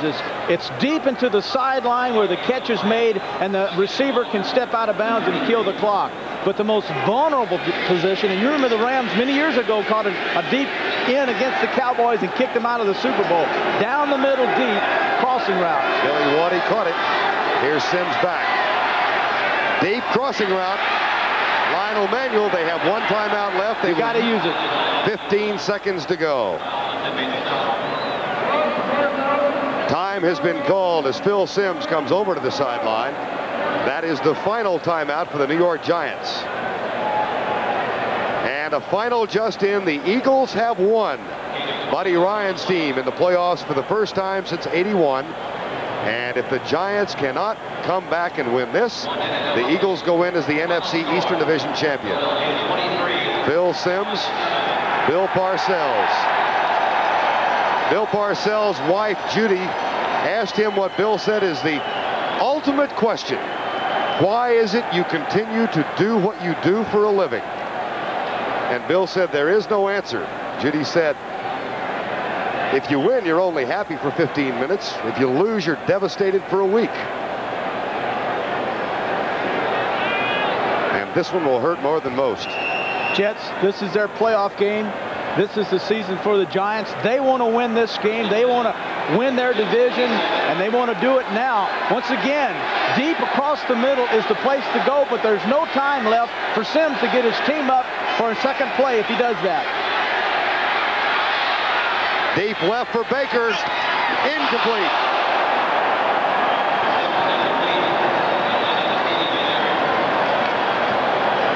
Nine seconds to go. The 2 areas to run were over the middle and deep to the outside. Notice Baker trying to get separation with the safety, coming underneath the safety, but then all of a sudden, 28 Howard is there coming up underneath him.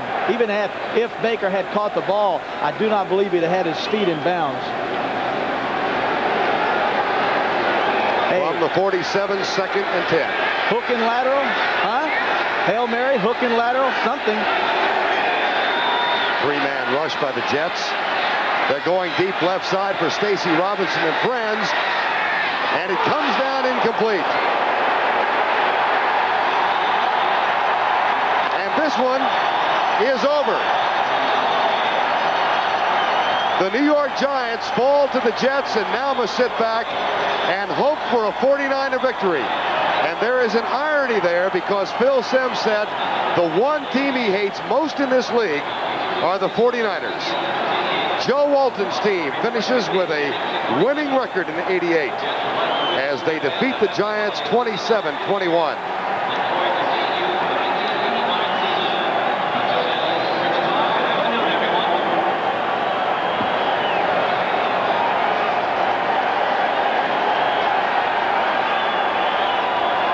Bobby Humphrey's kickoff return of 38 yards after the Giants had gone on top for the first time, propelled the Jets to the come-from-behind win. And it was Al Toon who caught the pass from Ken O'Brien on 3rd down and 4 from the 5 to put the Jets back on top as the old man, Dan Alexander, walks up the tunnel. Jets win it 27-21. Coupled with a Philadelphia victory, that means the Eagles are in. The 49ers have now won the West. New Orleans has been eliminated, and the Giants have to sit back and urge on the 49ers tonight. You are beautiful. The NFL Today post-game show is sponsored by Miller Lite, official sponsor of the Miller Lite NFL Lineman of the Year Award. Once again, Brent Musburger. All right, we welcome all of you who watched the Jets upset the Giants. Also, the Buccaneers beat the Detroit Lions. Philadelphia Eagles have won the NFC East. Let me get you up to date on a couple of big scores in the AFC right now. Moments ago, Webster Slaughter caught a touchdown pass from Don Strock, 28-23. That puts the Indianapolis Colts in jeopardy now. The Colts have come away with a win. What this does is ensure Cincinnati now of the home field for as long as they last in the AFC. And Philadelphia with a big one down in Dallas. The final score there, 23-7. Let's go to Tim Brandt with one of the heroes, Reggie White. Tim? All right, Brent. Reggie, 2 sacks, 2 hurries, 1 knockdown. Really caused problems all day. Congratulations, NFC East champions. Thank you, Tim. I tell you what, any message for the Jets? Hey, tell them to come down to Philly. We'll take them all out to dinner or do something for them. Hey, they did us a great job. And, you know, this team here has a lot of character. And we did what we needed to do today. And I praise Jesus for it. Reggie, you got a lot of penetration, especially when you lined up on the center. It looked like Rafferty really had a tough time trying to block you this afternoon, did he? Yeah, we were getting a lot of penetration. The other defensive linemen were doing a good job. Jerome Brown, Mike Golick, Clyde Simmons, and Mike Pitts. Everybody was doing a good job of getting pressure. We knew that if we could get pressure on Steve, then we could take his game away. Reggie, talking with you last night, you seemed so confident that you all were going to win this title. It was almost as if you knew that the Jets could beat the Giants and you guys would have no trouble with the Cowboys. We knew that they could, and they did us a great job. We don't know how to thank them, but New York Jets, thank you very much. Do you go back to Phoenix now and prepare? Yeah, where everybody want to take us, we go get ready. All right, congratulations, Reggie. Thank you. God bless. Right now, let's go back to New York, and here's Brent Musburger. Brent? All right, Tim, thank you very much. So the Philadelphia Eagles with a division championship, and it took Buddy Ryan only 3 years to get the job done. So the Minnesota Vikings will go in now as a result of what's happened as a wild card, but we still don't know whether or not they will be hosting the game. There is still a long shot chance of the Los Angeles Rams hosting the wild card game in Anaheim. We'll go over all the details for you now as we continue live on CBS in just a moment.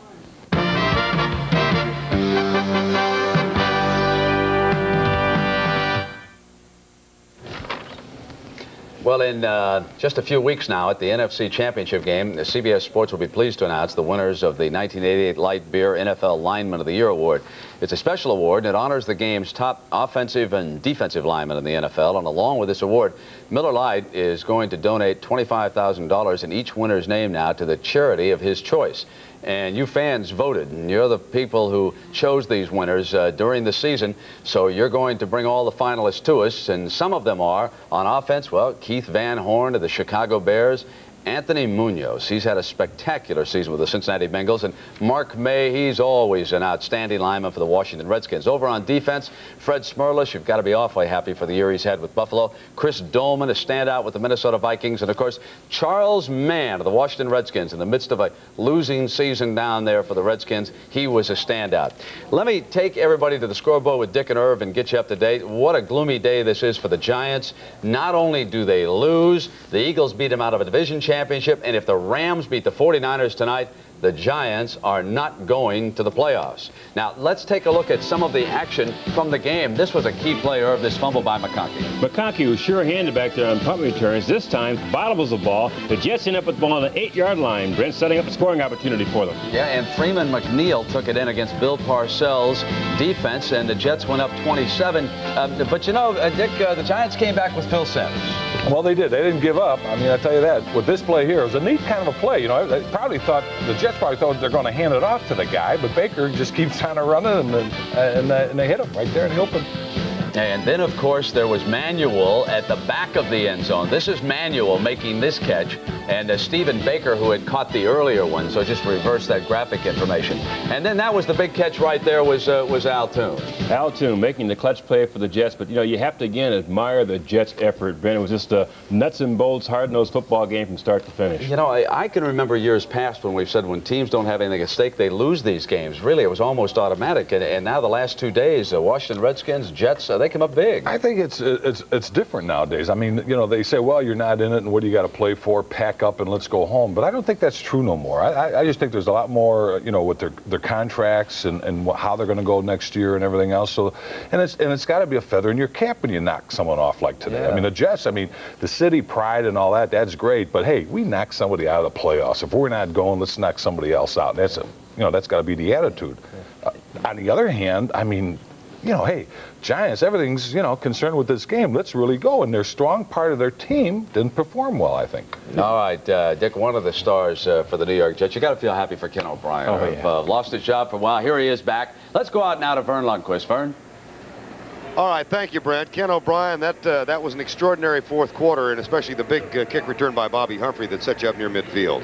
Yeah, that was special teams have been doing it for us all year long, and they don't get the recognition they need. But when they make those kind of plays, it makes it easy for the offense to finally put it in. Ken, Trey Bradshaw, who called the pass to Toon for the touchdown to win it?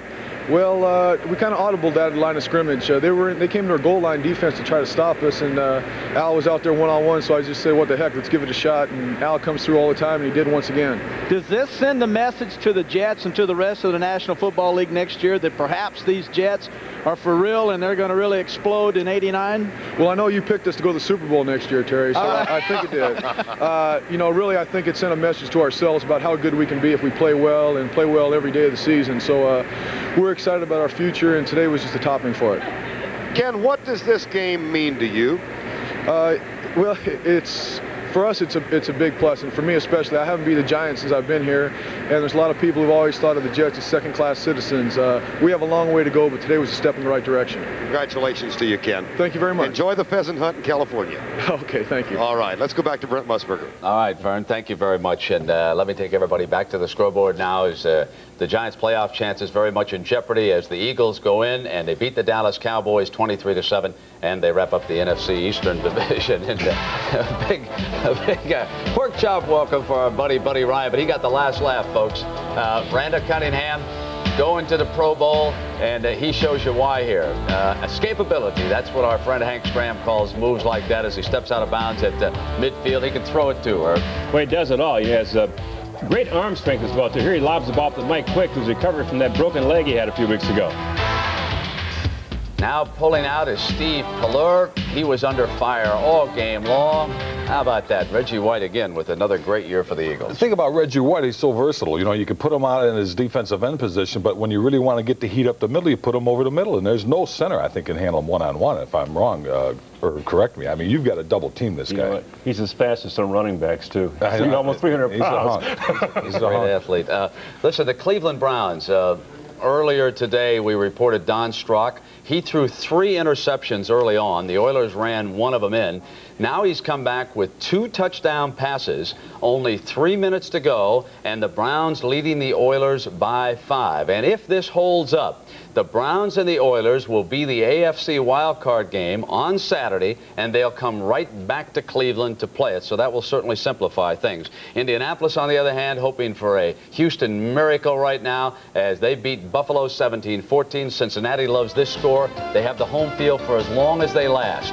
And there is Bruce Smith getting in on Chris Chandler, and Coach Meyer was talking to himself over there on the sideline. Jim Kelly to Andre Reed, and Buffalo led it 14-3. And with Chandler out, Gary Hogaboom came in, and here he goes to Albert Bentley. This was the difference in the game. And it was 17-14 The Colts with the win at home. Meanwhile, New Orleans wins, but it's too late. Morton Anderson hits the game-winning field goal with time running out, but the Saints are out of it. They have been eliminated, but because they won today, it means that the San Francisco 49ers have captured the NFC's Western Division. So perhaps they will lose a little motivation tonight against the Los Angeles Rams. That puts the Giants in jeopardy. If the Rams beat the 49ers tonight, it means that the Giants are out. And if the Rams win that game and the Bears win, well, it also means that Los Angeles would host the wild card game. As you can see the standings in the Wild West, I can't remember a year which came down to quite like a scenario if the Saints win, three-way tie, and San Francisco captures the division title. For Vinny Testaverde, well, he closes out on a high note. He wins a game. He throws 3 touchdown passes for the Buccaneers. We'll forget about his interceptions today. 3 touchdowns. Way to go, Vinny. And Pittsburgh all over Miami, 40-24. Now, we've got some active scores. I know you've been waiting to see these. 14-7. The winner here will capture the AFC Western Division. The Seahawks moments ago taking a 7-point lead on the Raiders. Kansas City and San Diego, and the Chiefs leading here 13-7 over the Chargers. Green Bay and Phoenix missed extra point, and the Packers over the Cardinals by 6. We want to bid a happy holidays to our audience down in New Orleans. They watched the Saints win one today, and to all you good folks down Georgia way who watched Atlanta, better things are ahead for that franchise. We say goodbye to that game right now, and for the rest of you, we'll come back when we continue with our post-game show in just a moment.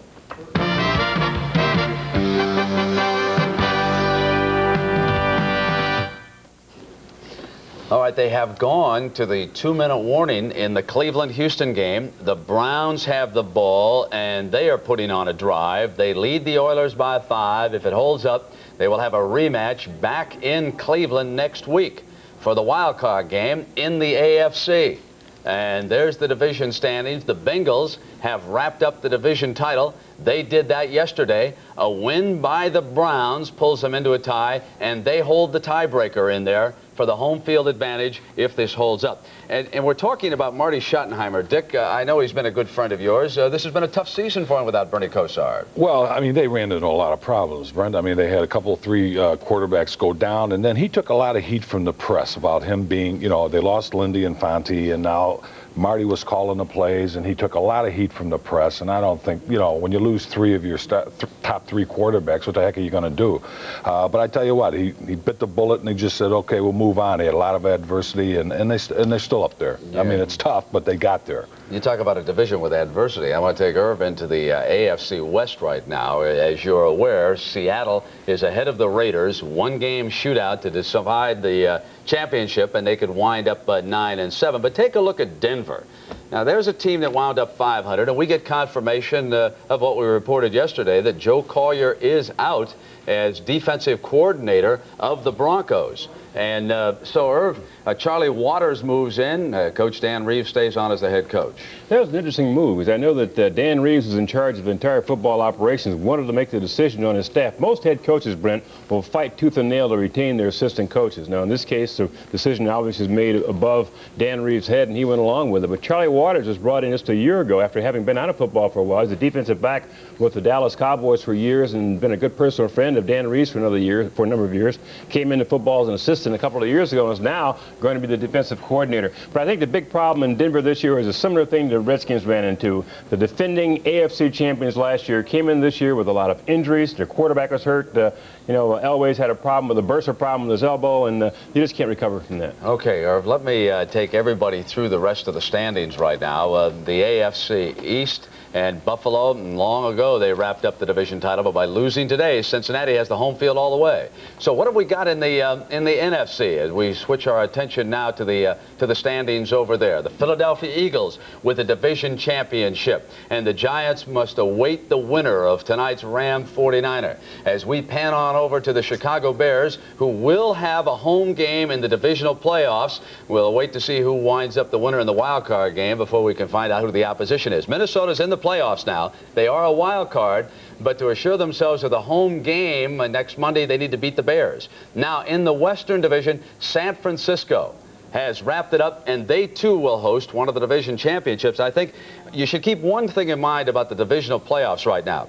Whichever team wins the wild card game Whoever wins that game, okay, they will play on the following Sunday. They will not bring them back on Saturday, all right? So we're going to come back. There's just a little over a minute now remaining in the Cleveland game. It looks like they're going to beat Houston, and so for Irv and Dick, we're going to say so long here from New York, and you'll be returning to your game sites momentarily. Have a very Merry Christmas, everybody, and we will see you next Monday for the wild card game. So long, everybody.